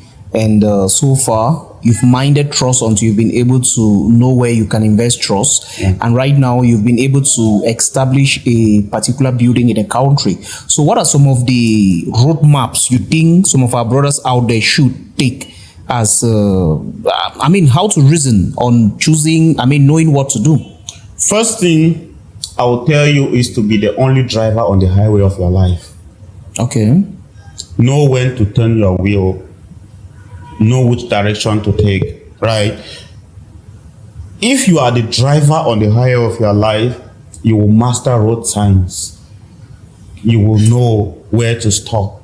You know where there are speed breaks. You will know where there is traffic. And because you are driving your own bus, you will prevent accidents at all costs, because you know that in the course of an accident, you will die. If you are not driving your own bus, you allow somebody to drive your own bus for you, the person will drive it recklessly. Now, let me break this down. What I mean, you see me, I'm always here. I'm always here because I'm driving my life. People are only passengers in my bus. And I know who to drop at what stage on the way. If I'm driving to Yaoundé, I know who to drop at Douala. Nobody is going to my destination. I'm going to that destination alone. And that's why I need to be here. I'm the one to determine now, based on the level of people I have and the trust I have. Am I going to be here every 3 months? Am I going to be here every 6 months? Am I going to be here every 1 year? Depending now, because I'm driving my life and I know I've mastered my role. I know where there is a speed break, where I'm going to stop. I know where there is traffic. I know which road to take. That's where I've planned my life that way. So you need to first of all master your life. Master, if you are doing any business in the country, people reach out to me most of the times and they ask me which kind of businesses they want to do. And now, for you to invest in Cameroon, that's where I say you have already mastered your road, because you need to know the people and level of trust you have. And now, if you know the level of trust, it's you to decide whether am I investing in real estate? Am I investing in agriculture? Am I investing in just maybe opening some shops or businesses? What kind of business? What am I investing in? Like, because you have known the kind of people, there are people that you can trust them for 6 months continuously. There are people you can trust them for 1 month. There are some people you can trust them only for 1 week. There are some people that you can't even trust them at all. So if you have mastered your route and you know that this person I have, I can trust this person for 6 months. Yeah, you can do a business that a person can run for 6 months and you come and control. If you see somebody that can trust for 1 year, yeah, you can. The person can run the business for 1 year. Don't just do business because somebody is doing. Don't see me doing agriculture and you want to do it. Yeah. When I started my palm plantation, first of all, I started a palm plantation not because I knew anything about it, just because I knew it was a good business. I bought 39 hectares of land and then I abandoned it. They dealt with me in that palm plantation for the time being. I worked with it and then I abandoned it. I left that place because first it started from the people who even bought the place, because just from buying it was a wrong arrangement. Now, just working on it was another problem. I started seeing myself fighting battles, going to court to fight for that place and all that with all the investment. I abandoned it and left. Now because I already learned it as a lesson before I went and got another place for the plantation. And now with the people, I revamped everything. I changed the land, I changed the environment, I changed the people I was working with, and I had already had the experience. And sometimes don't feel so discouraged because you are failing. Get a lesson. You have already failed. If you fail, not that you have already failed, don't rely on that failure. Get a lesson out of that failure so that it will help you to be better tomorrow. What is it that makes you think you succeed after failing? Because I think that's what some people battle with. Yes, because what made me to fail, because I know that, for example, if I'm going down here and there is a bomb here and I fall, I know what made me to fall. I could never fail here again. I've already won this place. Now, if I have like a bathroom or a door where each time I want to go out, I know that I'm taller than, and I hit my head, I already know that I will never hit it again, because I know that each time I reach there, I will bend down. The thing is that people do not know that for every failure, there is a reason to fail. And you ask yourself, why did I fail in the first place? Now get those lessons, why you failed, and then do the same thing again. Now, the main thing is why people keep failing is because when you fail, you don't do the same thing again. You leave and go and do another thing. And you still fail because you don't have lessons from that thing. If I feel like I talk about my poetry, I feel doing poetry. I failed and I still did the same poetry because I already had the lessons. Okay, from what you're explaining, it shows the business was not the problem. Yes. You are the problem. Yes. Meaning there are some calculated risks you do not really look at. Yes. So because it's failed, does not give you a reason to abandon. Okay. Yes. So you now study the failure to involve other measures, so as not to fail again. Not to fail again. Because changing is failing again. Yes. Now, if I'm doing I have a cocoa farm and I fail, I said, okay, I failed in cocoa. Let me go and do poultry. You will still fail. And that the failure will even be worse, because that failure in cocoa will still be paying you while you're going to poultry business. You see, so when you fail in something, do it again. Just do what you failed. Don't leave it. Just do it again. Because by doing it again, you have already learned lessons, and those lessons are going to repeat again. And now, because the repeating, you have the solution, and then you are going to make it in that business. Yeah. But there are some people who are moving around. Today you see them, they are teaching. Tomorrow they want to be pastor. After tomorrow they are doing tailoring. You are everywhere, but you are nowhere. Yeah, which means that mining the same thing again and again, learning, because there's just no way you want to do the same thing you failed at and you're applying the same steps. Yeah. For some reasons, you want to do them differently. You're like, okay, last time this is what you said. Okay, this time around, I will not consider these words. I will instead go check, because now, even failure even helps because I'm sure when you fail, a lot of people come to you. Yes. To now say, okay, why you not be do so? Why you not be do so? You get it? So now people are telling you, you will have considered this A, B, C, D. Okay, now you're like, okay, if I'd considered B, this thing would not have been this way. Yes. So you've gotten a lot of counseling as a result of the failure. Yeah.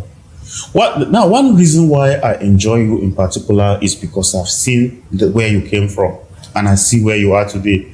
I used to tell people, when you come to advise me, I don't check your track record of success, I check your track record of failure. That's it. I want to see how you have failed. If you have not failed well in life, don't even advise me. I don't want to see if you like you are as successful as whosoever, but if I don't know your track record of failure, don't advise me. Yeah. What do you want to tell me? You have to tell me what has not worked. Don't come and be telling me everything has worked, because it will not also work for you. Success is not automatically transferred. There are things in life that you have to go through. If you are not telling me all those things that I will go through before I succeed, and you are just telling me the success, it won't. There is a process. Now, there is input, there is process, and there is output.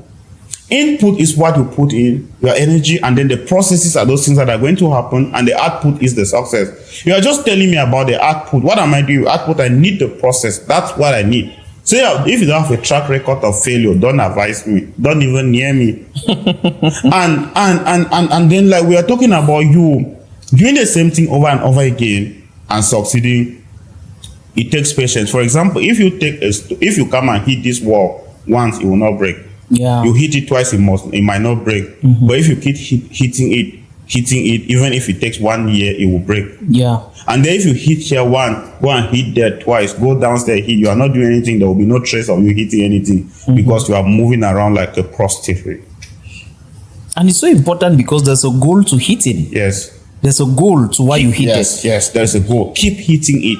Even if it's not going, keep hitting it. And that's why I'm doing it. People who don't see, do something where people are not even seeing meaning in it. Keep doing it. People will not see meaning. But by the time that people start, if you just start doing something and people start seeing meaning in it, then stop it. Do things that when you are doing something and it sounds strange, it looks strange to people, nobody is seeing meaning in what you are doing. Keep doing it. That means there is meaning in that thing. Yeah. If you hit this wall that you want to break it, people will laugh at you, because people have laughed at me at certain things that are like, no, this cannot happen. I keep doing it and then I succeed. People mock at me that this one, what's this one do? It will not work, but I keep doing it, because the more you are not seeing meaning, I want you will see the meaning at the end. Wow. If you are told somebody 5 years ago, you are told somebody, like, let me say in the time we're at MTN movie, if you are told somebody that you will run a company like this today, they will look at you and they laugh. They will just go and see the sales that they will like, okay, oh God, they will want to even take you to somewhere for deliverance. They will they will say, yeah, somebody once told me, say the guy just one day, they just took a kind of big dream. They will not know if he was, like, they just look at me like I just get some kind of stupid big dreams and nothing. Yeah. That I like it, because what I'm dreaming does not make meaning to you. It's not even supposed to make any meaning. Let it not mean anything to you. It means a lot to me, and I know that I'm going to hit the goal. Yes, it's very important. I mean, you're talking about MTN. I even remember when were there. Like one of my driving goals was actually being able to obtain a contract with mobile money.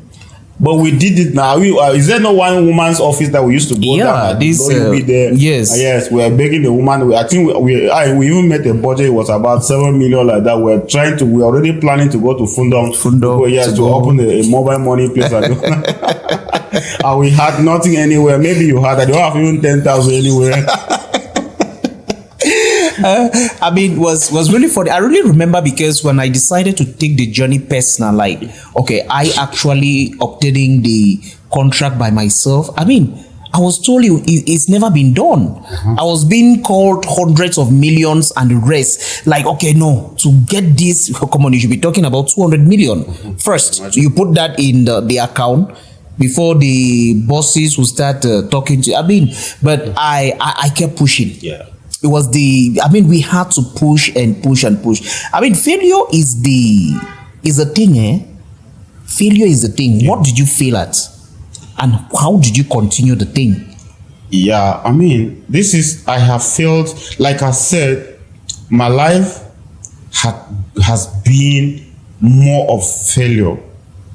A mixture of failures and then successes, but it's been more of failure. And it's been more of failure. And let's say success is, you failed 99 times and succeed one time. Yeah. So that's it. So when I had my advanced level, I felt like I had made it already. I was the boss. Yeah, that already tells you the kind of family I come from. Because I was like, I've broken the gate of brass. I was the family king. Celebration everywhere. Yeah. And then that year, I did not even see the need of going further. I have advanced level already, so what do I need? I became one of the champions in drinking sha in Fundong. This locally produced corn beer. And, people will hail at me because at least if I have 3,000 francs, I can give around in the market and we drink. And then that's the year I became champion in draft, playing draft. I live, and I'm always very punctual. I was leaving my house every morning. I make sure that I wake up at 6 o'clock and start preparing to leave. Go into the Fundong market. I will do everything and then play. And there are days that they lock me in the market because I was late to come out. Because I was trying to go round out the other round of my draft to make sure that, challenging people. And life was so sweet like that.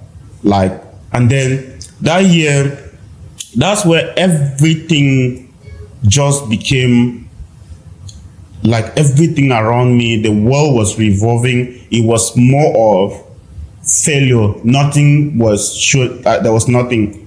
And now, do you know what I did? I made a decision. I have nobody anywhere. Nobody, but I had to change the land. Just like God told Abraham, leave and go to a land I'm going to show you.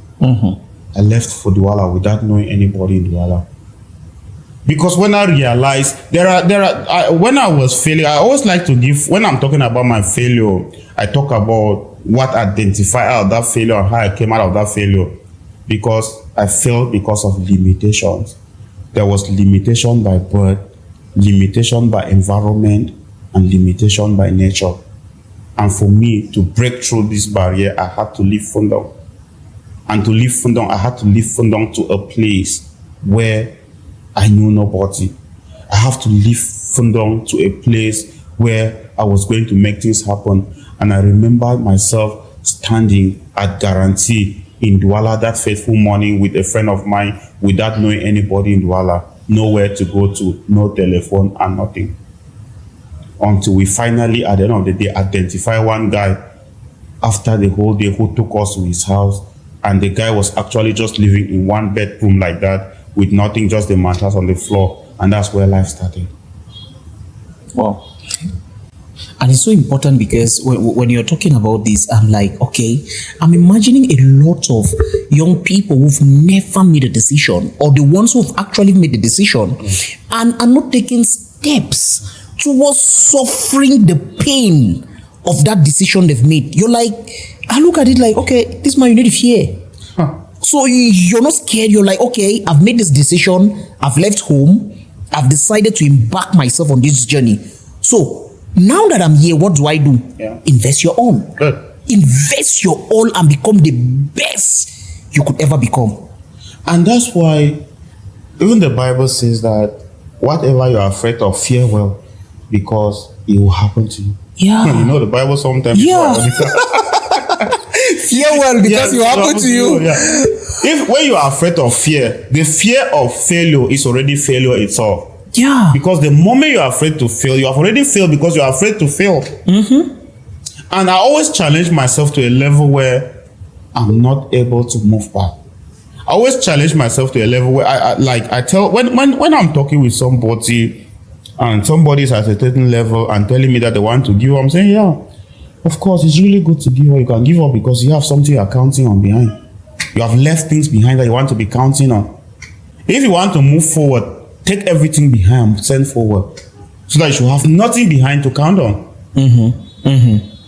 Now, this is unusual. Some people will always say that, no, let me leave something so that if things get bad, I'll fall back. Yeah. That's how you want to make your life, but that's not how I've lived my life. I always make sure that I'm not falling back.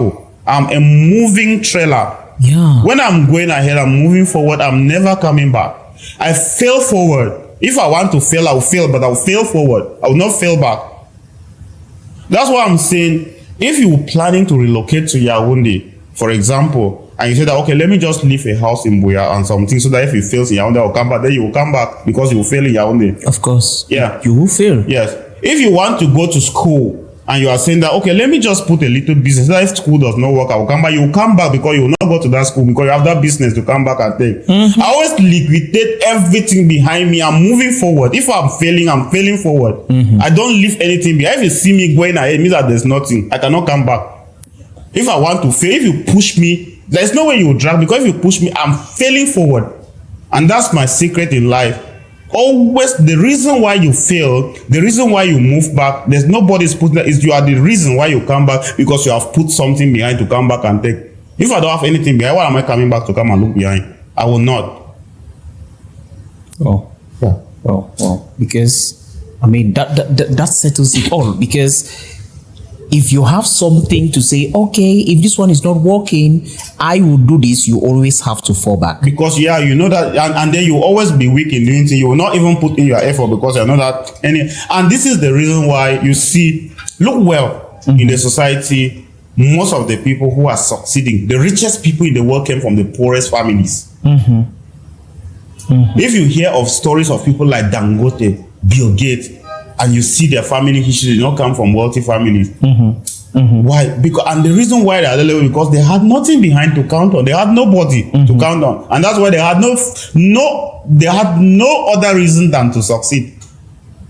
There are people who have no reason than to succeed because if you come behind, there's nobody to count on. Yes. And then people who come from wealthy families, they will always have to live on crumbs because somebody, after all, again, our party, we have our house. And you're living on crumbs. Yes, you will always, yeah. And then at the end of the day, when you reach a certain level in life, you will see that those things that you are living on, and by the time you have realized it's already gone, that's why you say that you will live life, at the end of your life, you will discover that you did not live life. Because you were relying on your parents, relying on certain things. There is a working time. And that working time is now. Because if you keep relying on somebody now, by the time your parents are gone, or by the time and somehow, what you want to keep behind to hold on to, no matter how you keep, it will always go away. There's a time for that thing to go away. So if you want to keep behind that, you say that, no, hey, what that man is saying does not make sense. I cannot, I must always leave something behind to hold on to. You know that even though you are still living it, it will leave one day. So what I always do is I will be the one, the decision maker. I will be the one to let it go, not it letting me to go. So I have to make sure that it goes so that I should concentrate ahead. If you are going, for example, to Yaoundé, and you say that, let me leave a house in Buea here so that if things are tough, I will come back. Yeah, it's because you still have the resources. There will be a day that you will not even be able to leave that house. And not that it will not be a matter of decision. Because now this is where it comes in.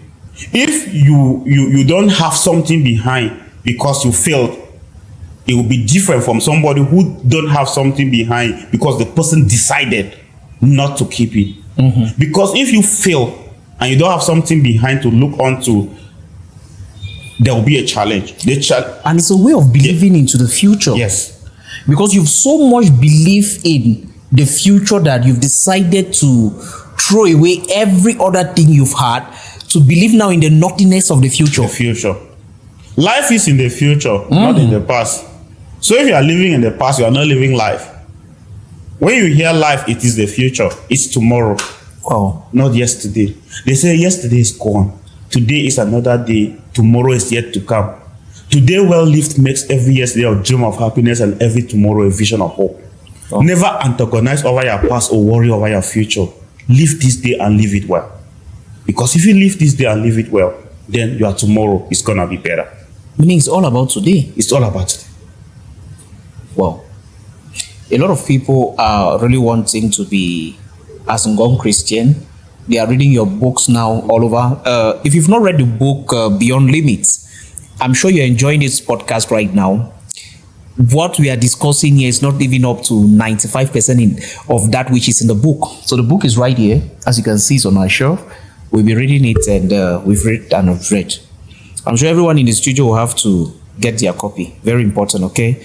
Whatever we are talking about here, you heard about the charity work, how it started, and every other stuff. And everything about this is listed in the book. Believe me, he's still talking and talking and talking. So right now, you know, a lot of people want to actually fall bush.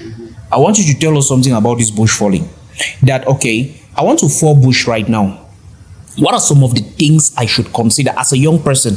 You know, we have different people who want to fall bush. Yeah. There are people who want to fall bush from their family pocket. Yes. There are people who want to fall bush from their own pocket. And there are people who want to fall bush with the belief. I just believe that my own didn't have an aside, maybe for a year. But really, you have nothing.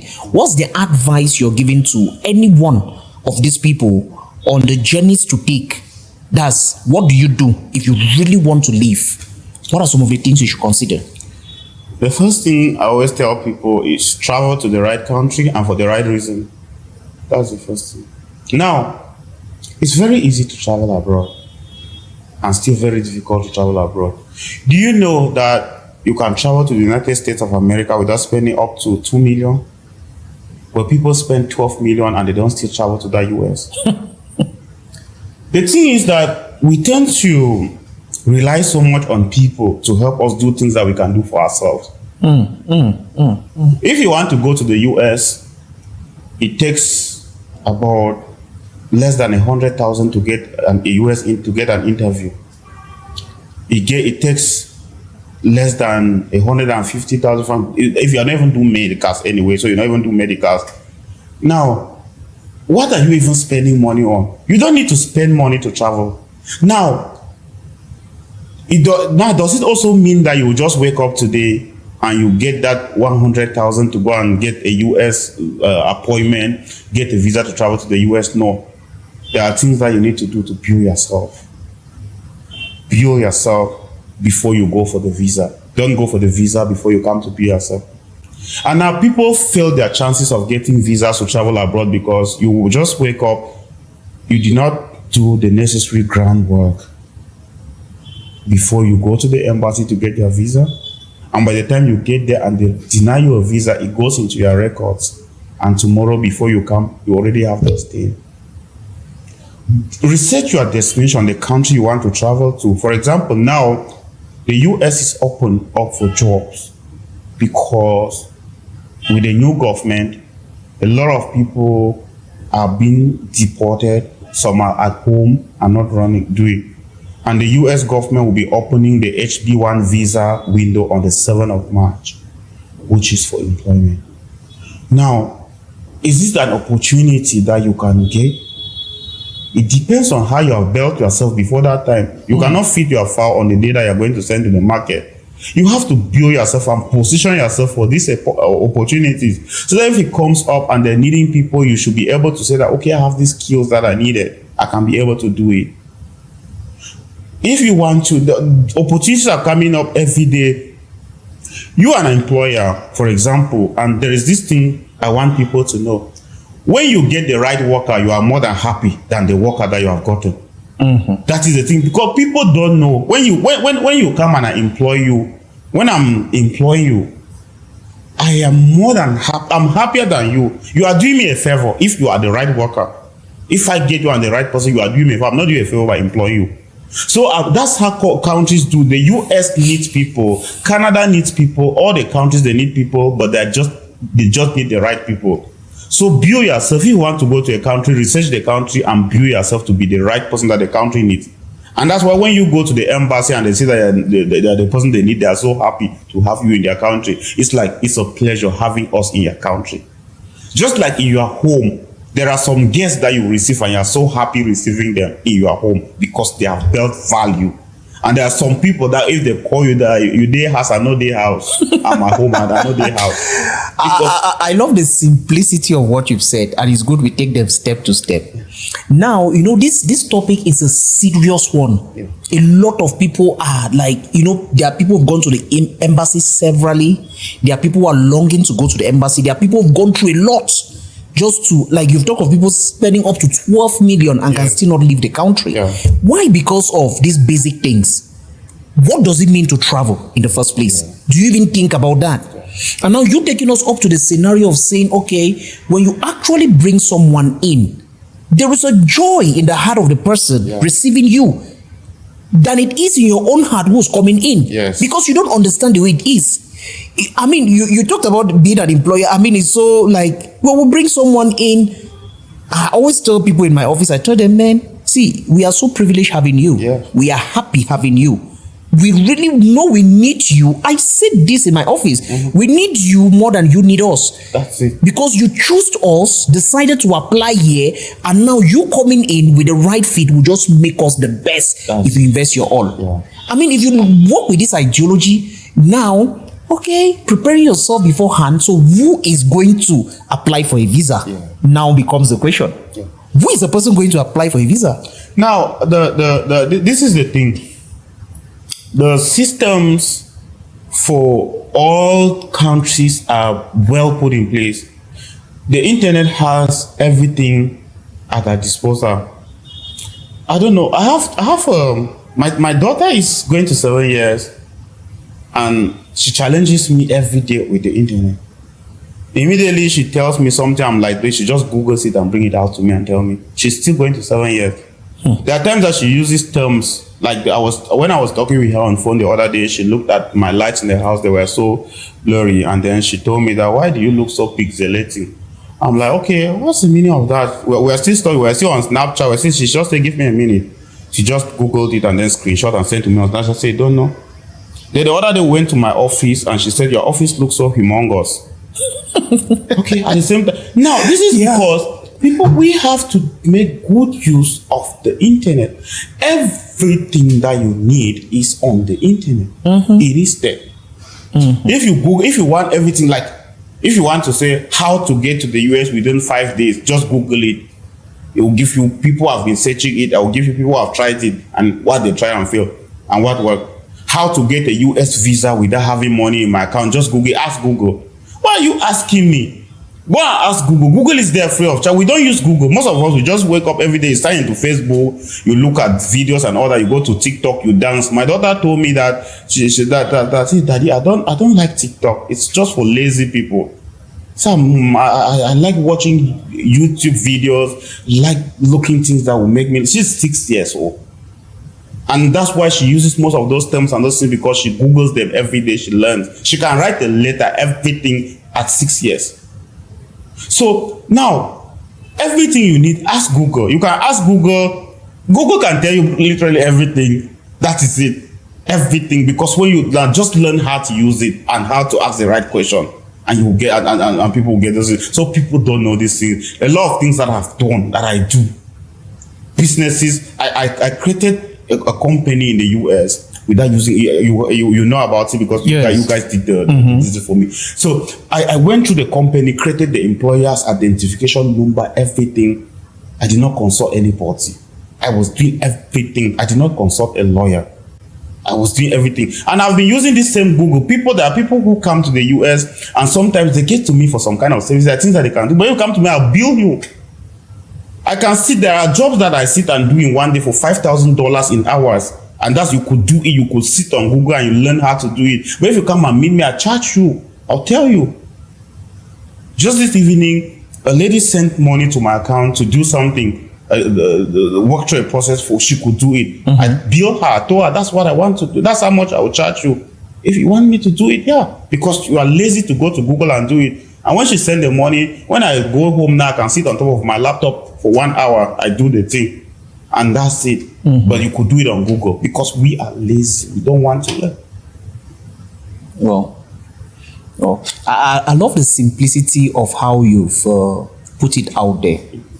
Go there, use your phone, the power of the internet. I mean, talking about your 6 getting to 7-year-old daughter who's doing. I mean, she's. I mean, you know, you've done a lot of things to be with this child. I can remember the accounts we had issues with. Yes, she was literally the one. I mean, she was creating it. She creates TikTok accounts. Go and do understand. Yeah, I mean, I was like, my eye treat me so.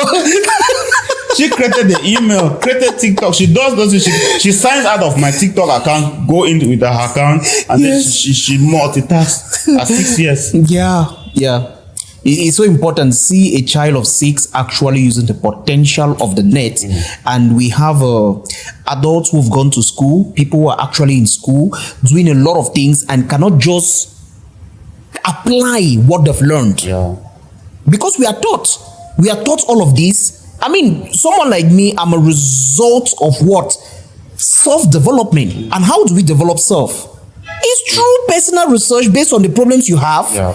I'm facing this issue. How do I solve it? Google search it. Yeah. Okay, I'm facing this. Same thing you're talking about. Yeah. Since you don't want to learn, okay, let me charge you for this particular purpose. Yeah, of course. So that it will pain you. Yeah. When you use the money, when you give me the money and then it pains you, tomorrow you will learn how not to give me the money. It's either you learn how to do the thing or you learn how to give me the money. And actually, some people don't want to learn. Yeah, they don't want to. And even if you tell them, they'll still not learn. Yeah. They'll preferably go through someone who will tell them about something they really don't understand, which they'll prefer to take as the truth.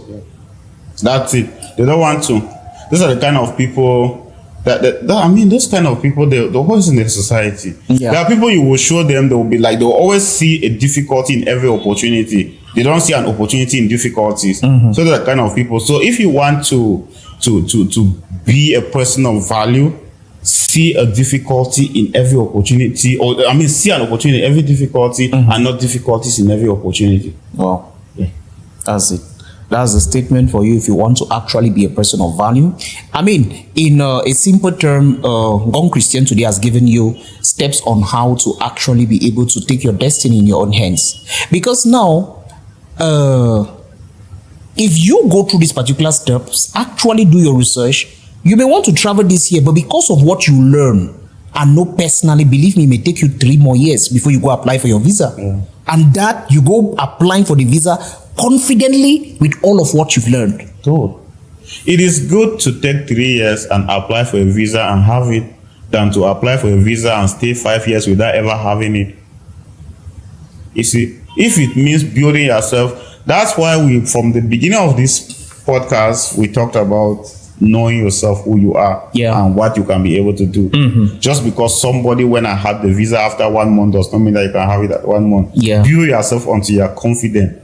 There are places that I go, immediately I'm entering there, I know that I'm going to have what I'm having. Wow.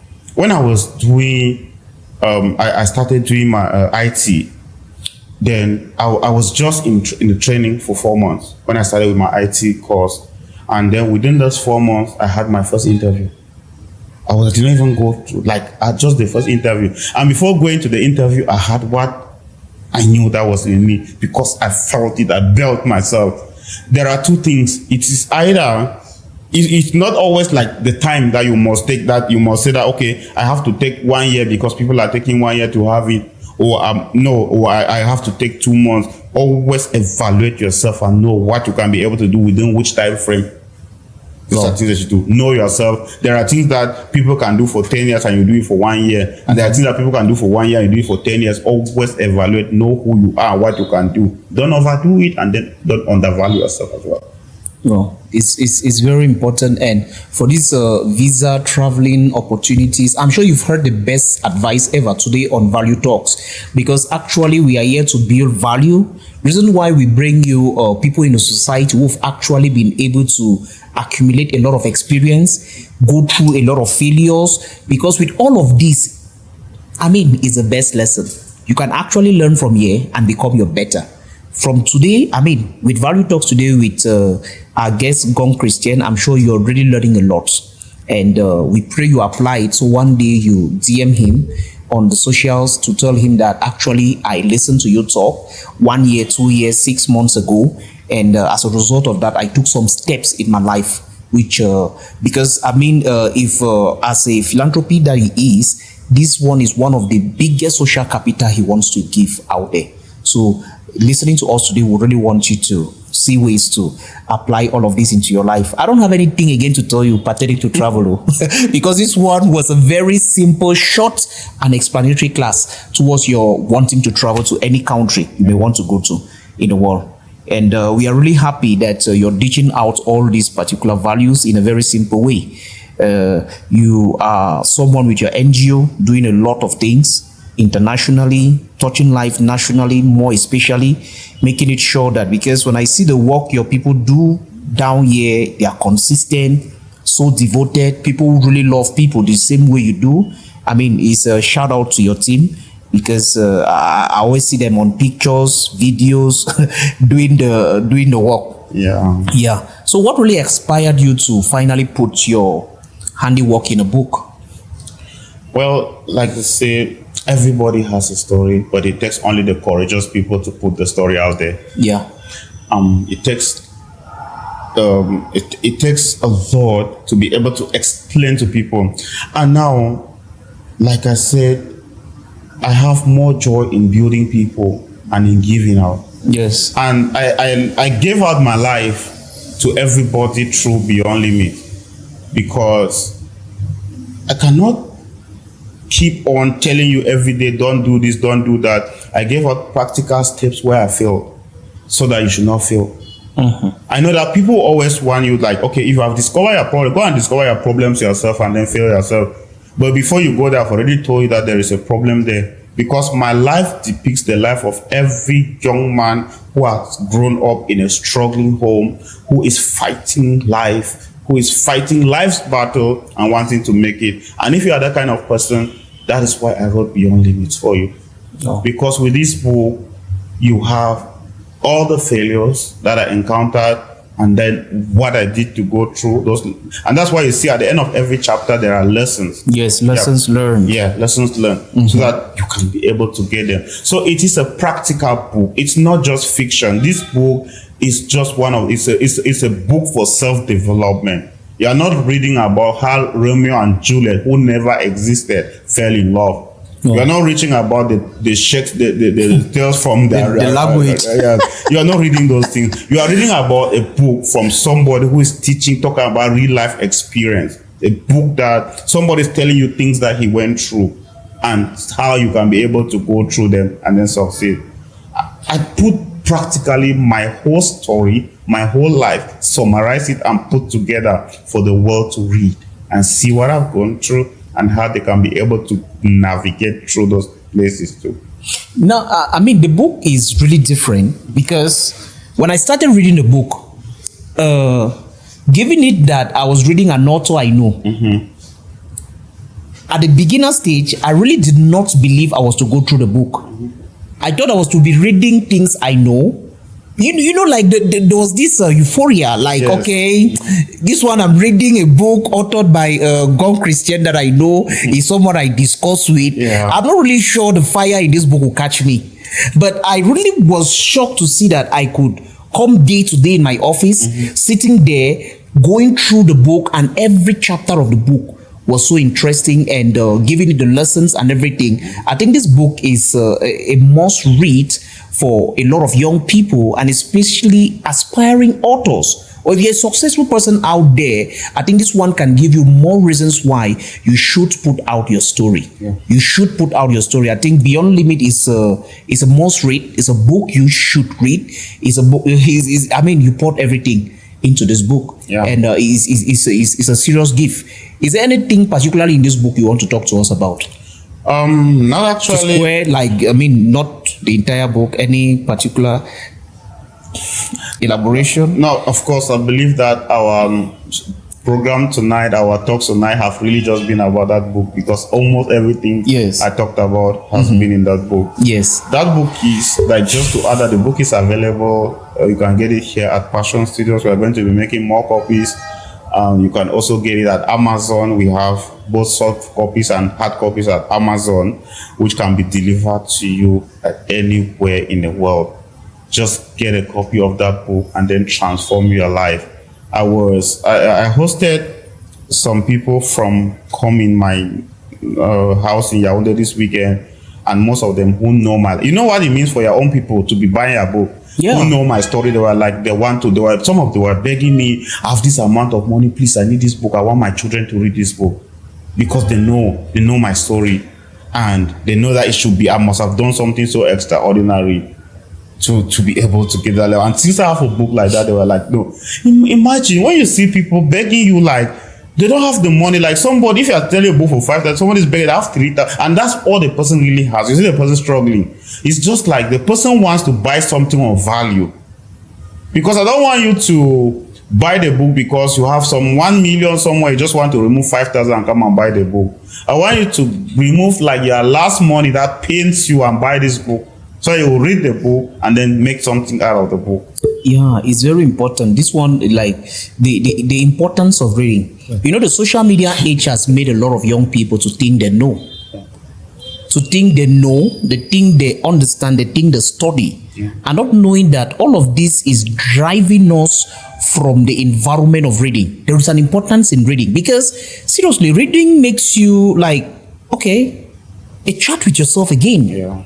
A discussion with yourself, a different kind of book, not the regular kind of things we read in school, but this one now is a life experience, journey towards failure, activation. Okay, this is what you should do. I failed at this. You can actually learn. These are the lessons learned, especially that one, because it carries you back now to the chapter and everything that was treated in the chapter. Okay. Yes. Beyond Limit is a book you should have.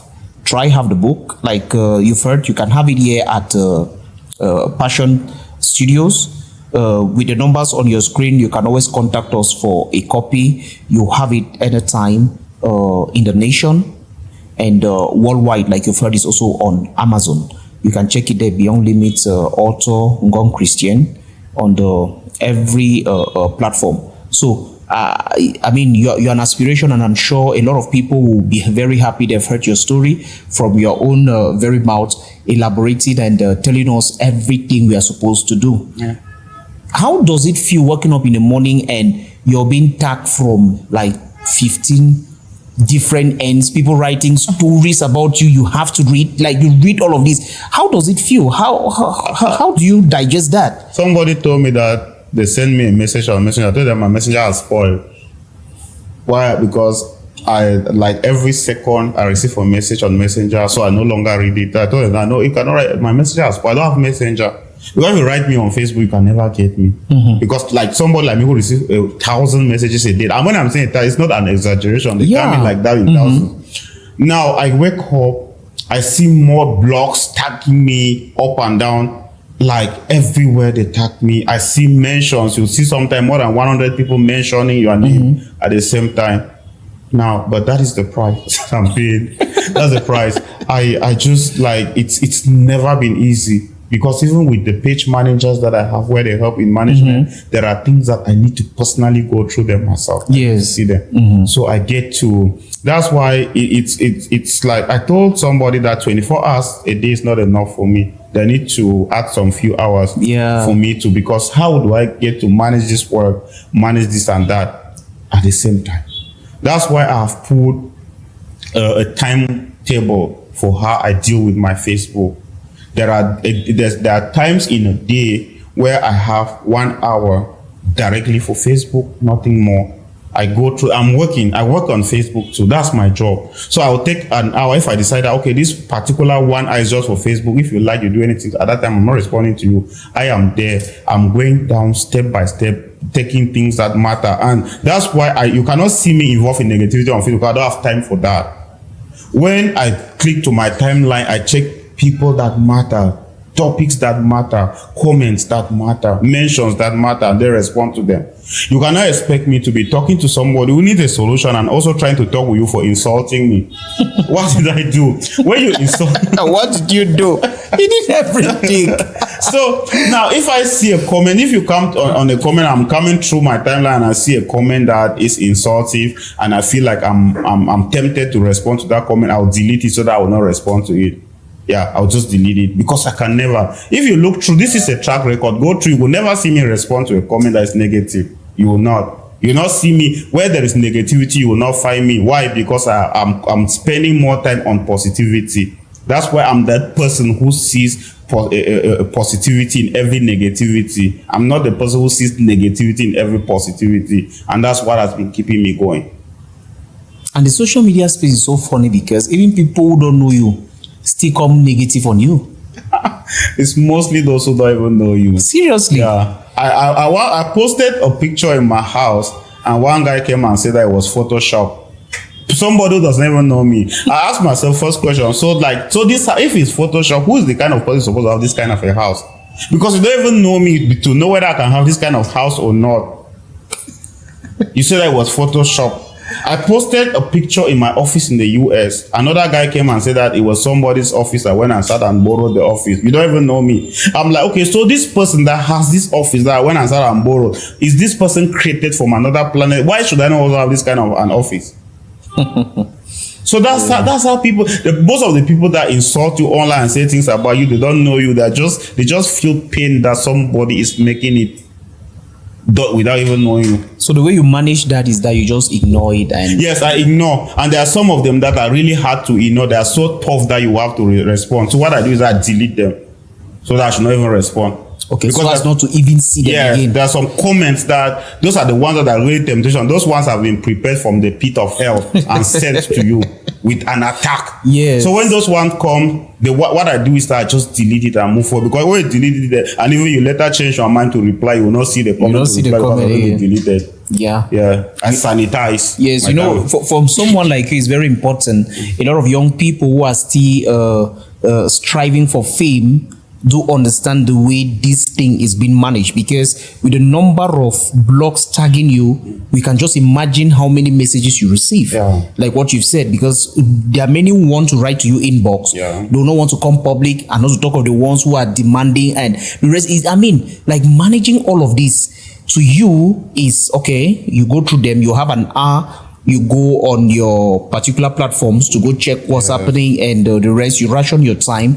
And more especially, it's not easy. Yeah, and some even come and threaten that they will unfollow you because some say that you are not replying their messages, they are going to unfollow you. Some say that you don't reply their comments, they are going to unfollow you. They're threatening you with unfollow. Yeah, that's what they do. That's how tough social media is. You have to meet all kinds of people. Yeah, trains your attitude. Okay. Yeah. Mm-hmm. So as someone who gains that particular level of recognition, and because, you know, it makes so many people to be burned out. Yeah. The expectation becomes high. You know, there's a societal pressure, not just in your immediate environment. Now on your handle, you have to live a particular kind of life, and the rest. And you're that type that has not faked it. Yes. You actually presented what was. Mm-hmm. And many will not do it that way. I think one of the ways you've been able to manage your own societal pressure or this social media wahala will be because of the fact that really you did not fake it. Yeah. Like you post what it is. Yes. Write what you think, and life goes on. Yeah, because if you want to fake it, you will spend more energy trying to hide what you have been faking. So by the time you don't fake it, I mean, life is already aligning with you. Don't just be you and do it. Then you will not have any pressure from anywhere. So people who actually have pressure is because they have had something they are hiding and they want to sit there and hide it. But because you have nothing to hide, you're a free person. Wow. It is even more difficult in trying to hide than telling a lie or trying to fake things. Because if you fake, you have to fake another thing again to hide the one that you're already faking. And they are piling up. Yeah, you keep faking. You have to fake. A fake is covering another fake. You know, you cannot. How do you want to take white and cover a stain with it? You have to use another stain to keep covering them, because if you cover it stain with white, it will show now. It shows that it's a stain. You need to look for something as dark as the stain that you're hiding. So if you want to be transparent and pure, don't fake anything. And what I've realized about life, just like there was a statement you made here that about fighting to achieve treasure, the kingdom of God. Yes. And then when you get it, you understand how treasurable it is.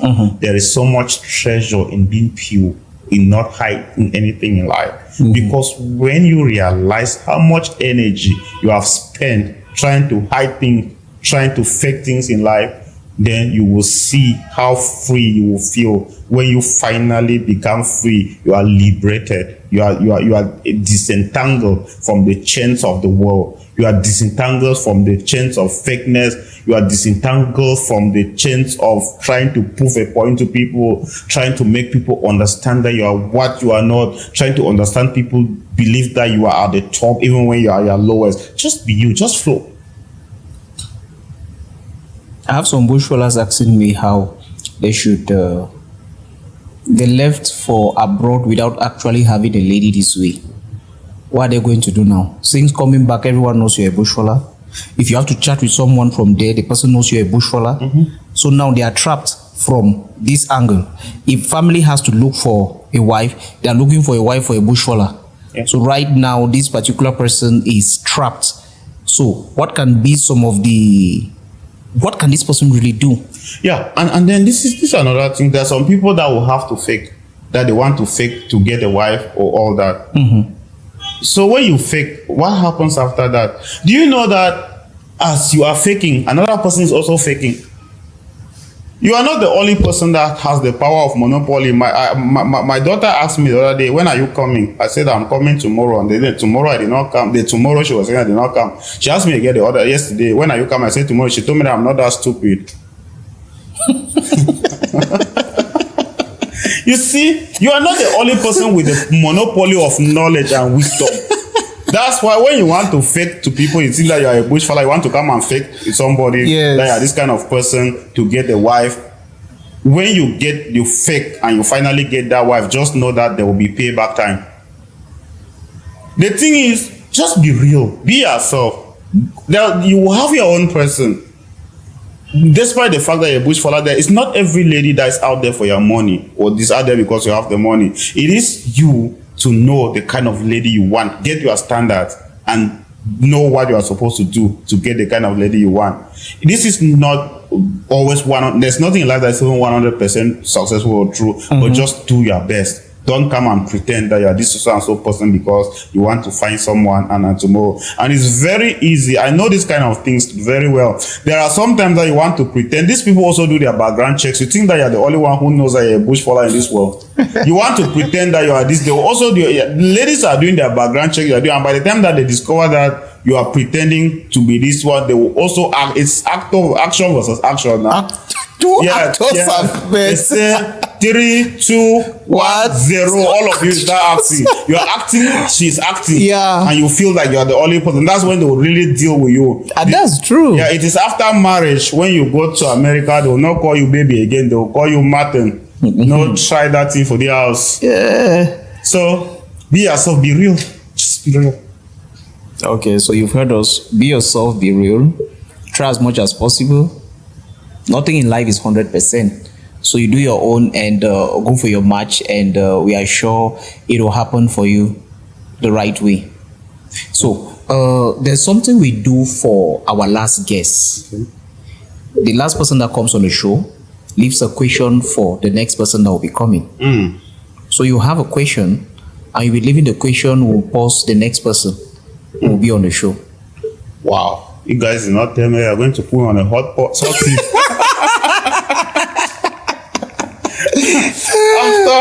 Now, when I just heard that there is something we do for our last guest, I was actually struggling to see if there's a small hole I can just escape and go, because I knew that this is going to be something really. Now, okay, the question I want to leave is, this question is about marriage. Okay. I'm a marriage counselor, so also do about marriage. Now, the level of divorces yesterday are less than the level of divorces today, even though we have more marital counselors today than we had yesterday, even though we have social media to educate people about marriages.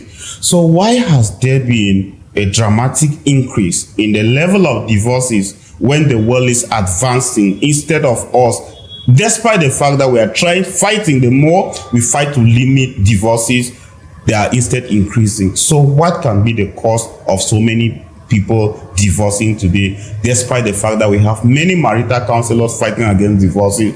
We have the gospel of Christ being preached across the world against divorces. We have the social media educating people against divorces.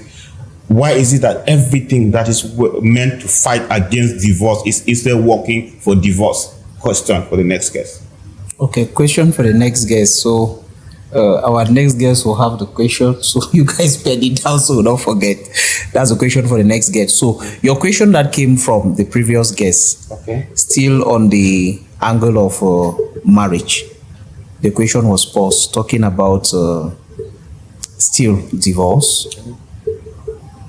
Should a woman divorce as a believer in church?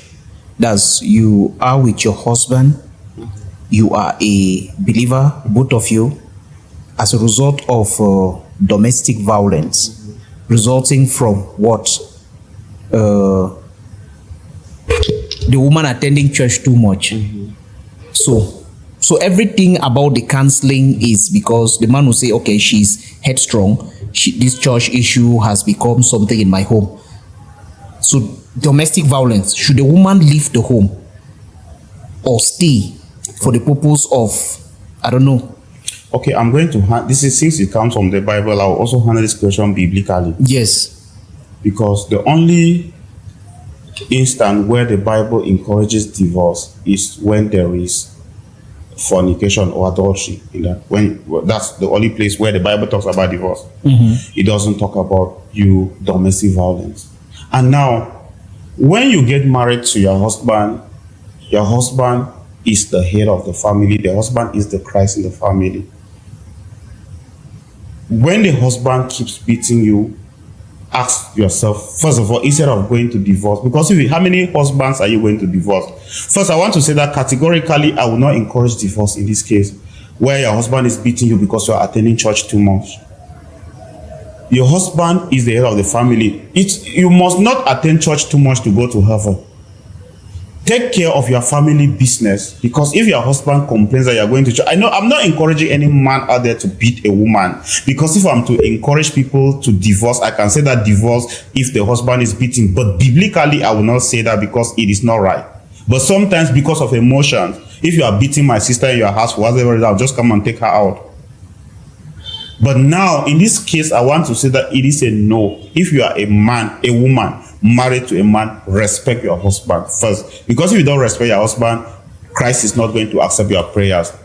Your husband is the head of the family as Christ is the head of the church. You cannot leave the family without respecting the head of the family. I want to go and respect the head of the church. So if she beats you because you are attending church too much, you have to refrain from that. You can still worship God in your home and go to heaven. You can attend church once in a week and go to heaven. And you can also talk with your husband. The husband can still allow you to attend church. Men just want their glory to be given to them. Sometimes it is because of the way women do it. Because if the husband tells you that you are attending church too much, so that there's nothing you can do about it, obey, respect him. First of all, just respect him. Don't feel like some people will say that, no, if not for my church, I better divorce the married, go to church. Even the church, you want to leave the marriage and go to church, they'll never accept you in that church. They will accept you in that church, but the person who owns that church, which is the Christ in heaven, will not accept you in heaven for divorcing the husband to come to the church. Christ does not take that.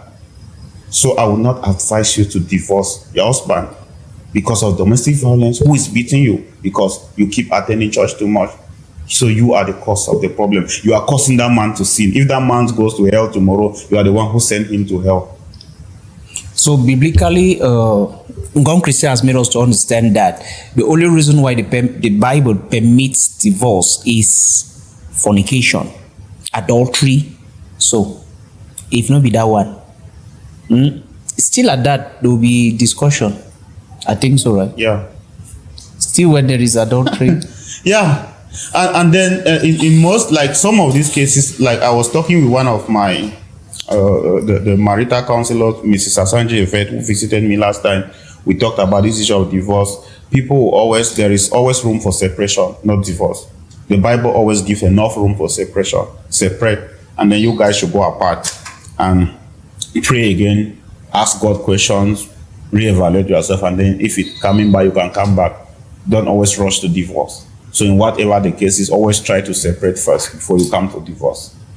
Well, I think that angle you've taken is a good one. Yeah. So on our next show, we'll be talking to Ngong Christian, and we'll be touching more on the aspect of relationships, since he'll be talking from two standpoints, the Western and in our own society, because the way we treat relationship, marriage, and every other thing in these two societies are different.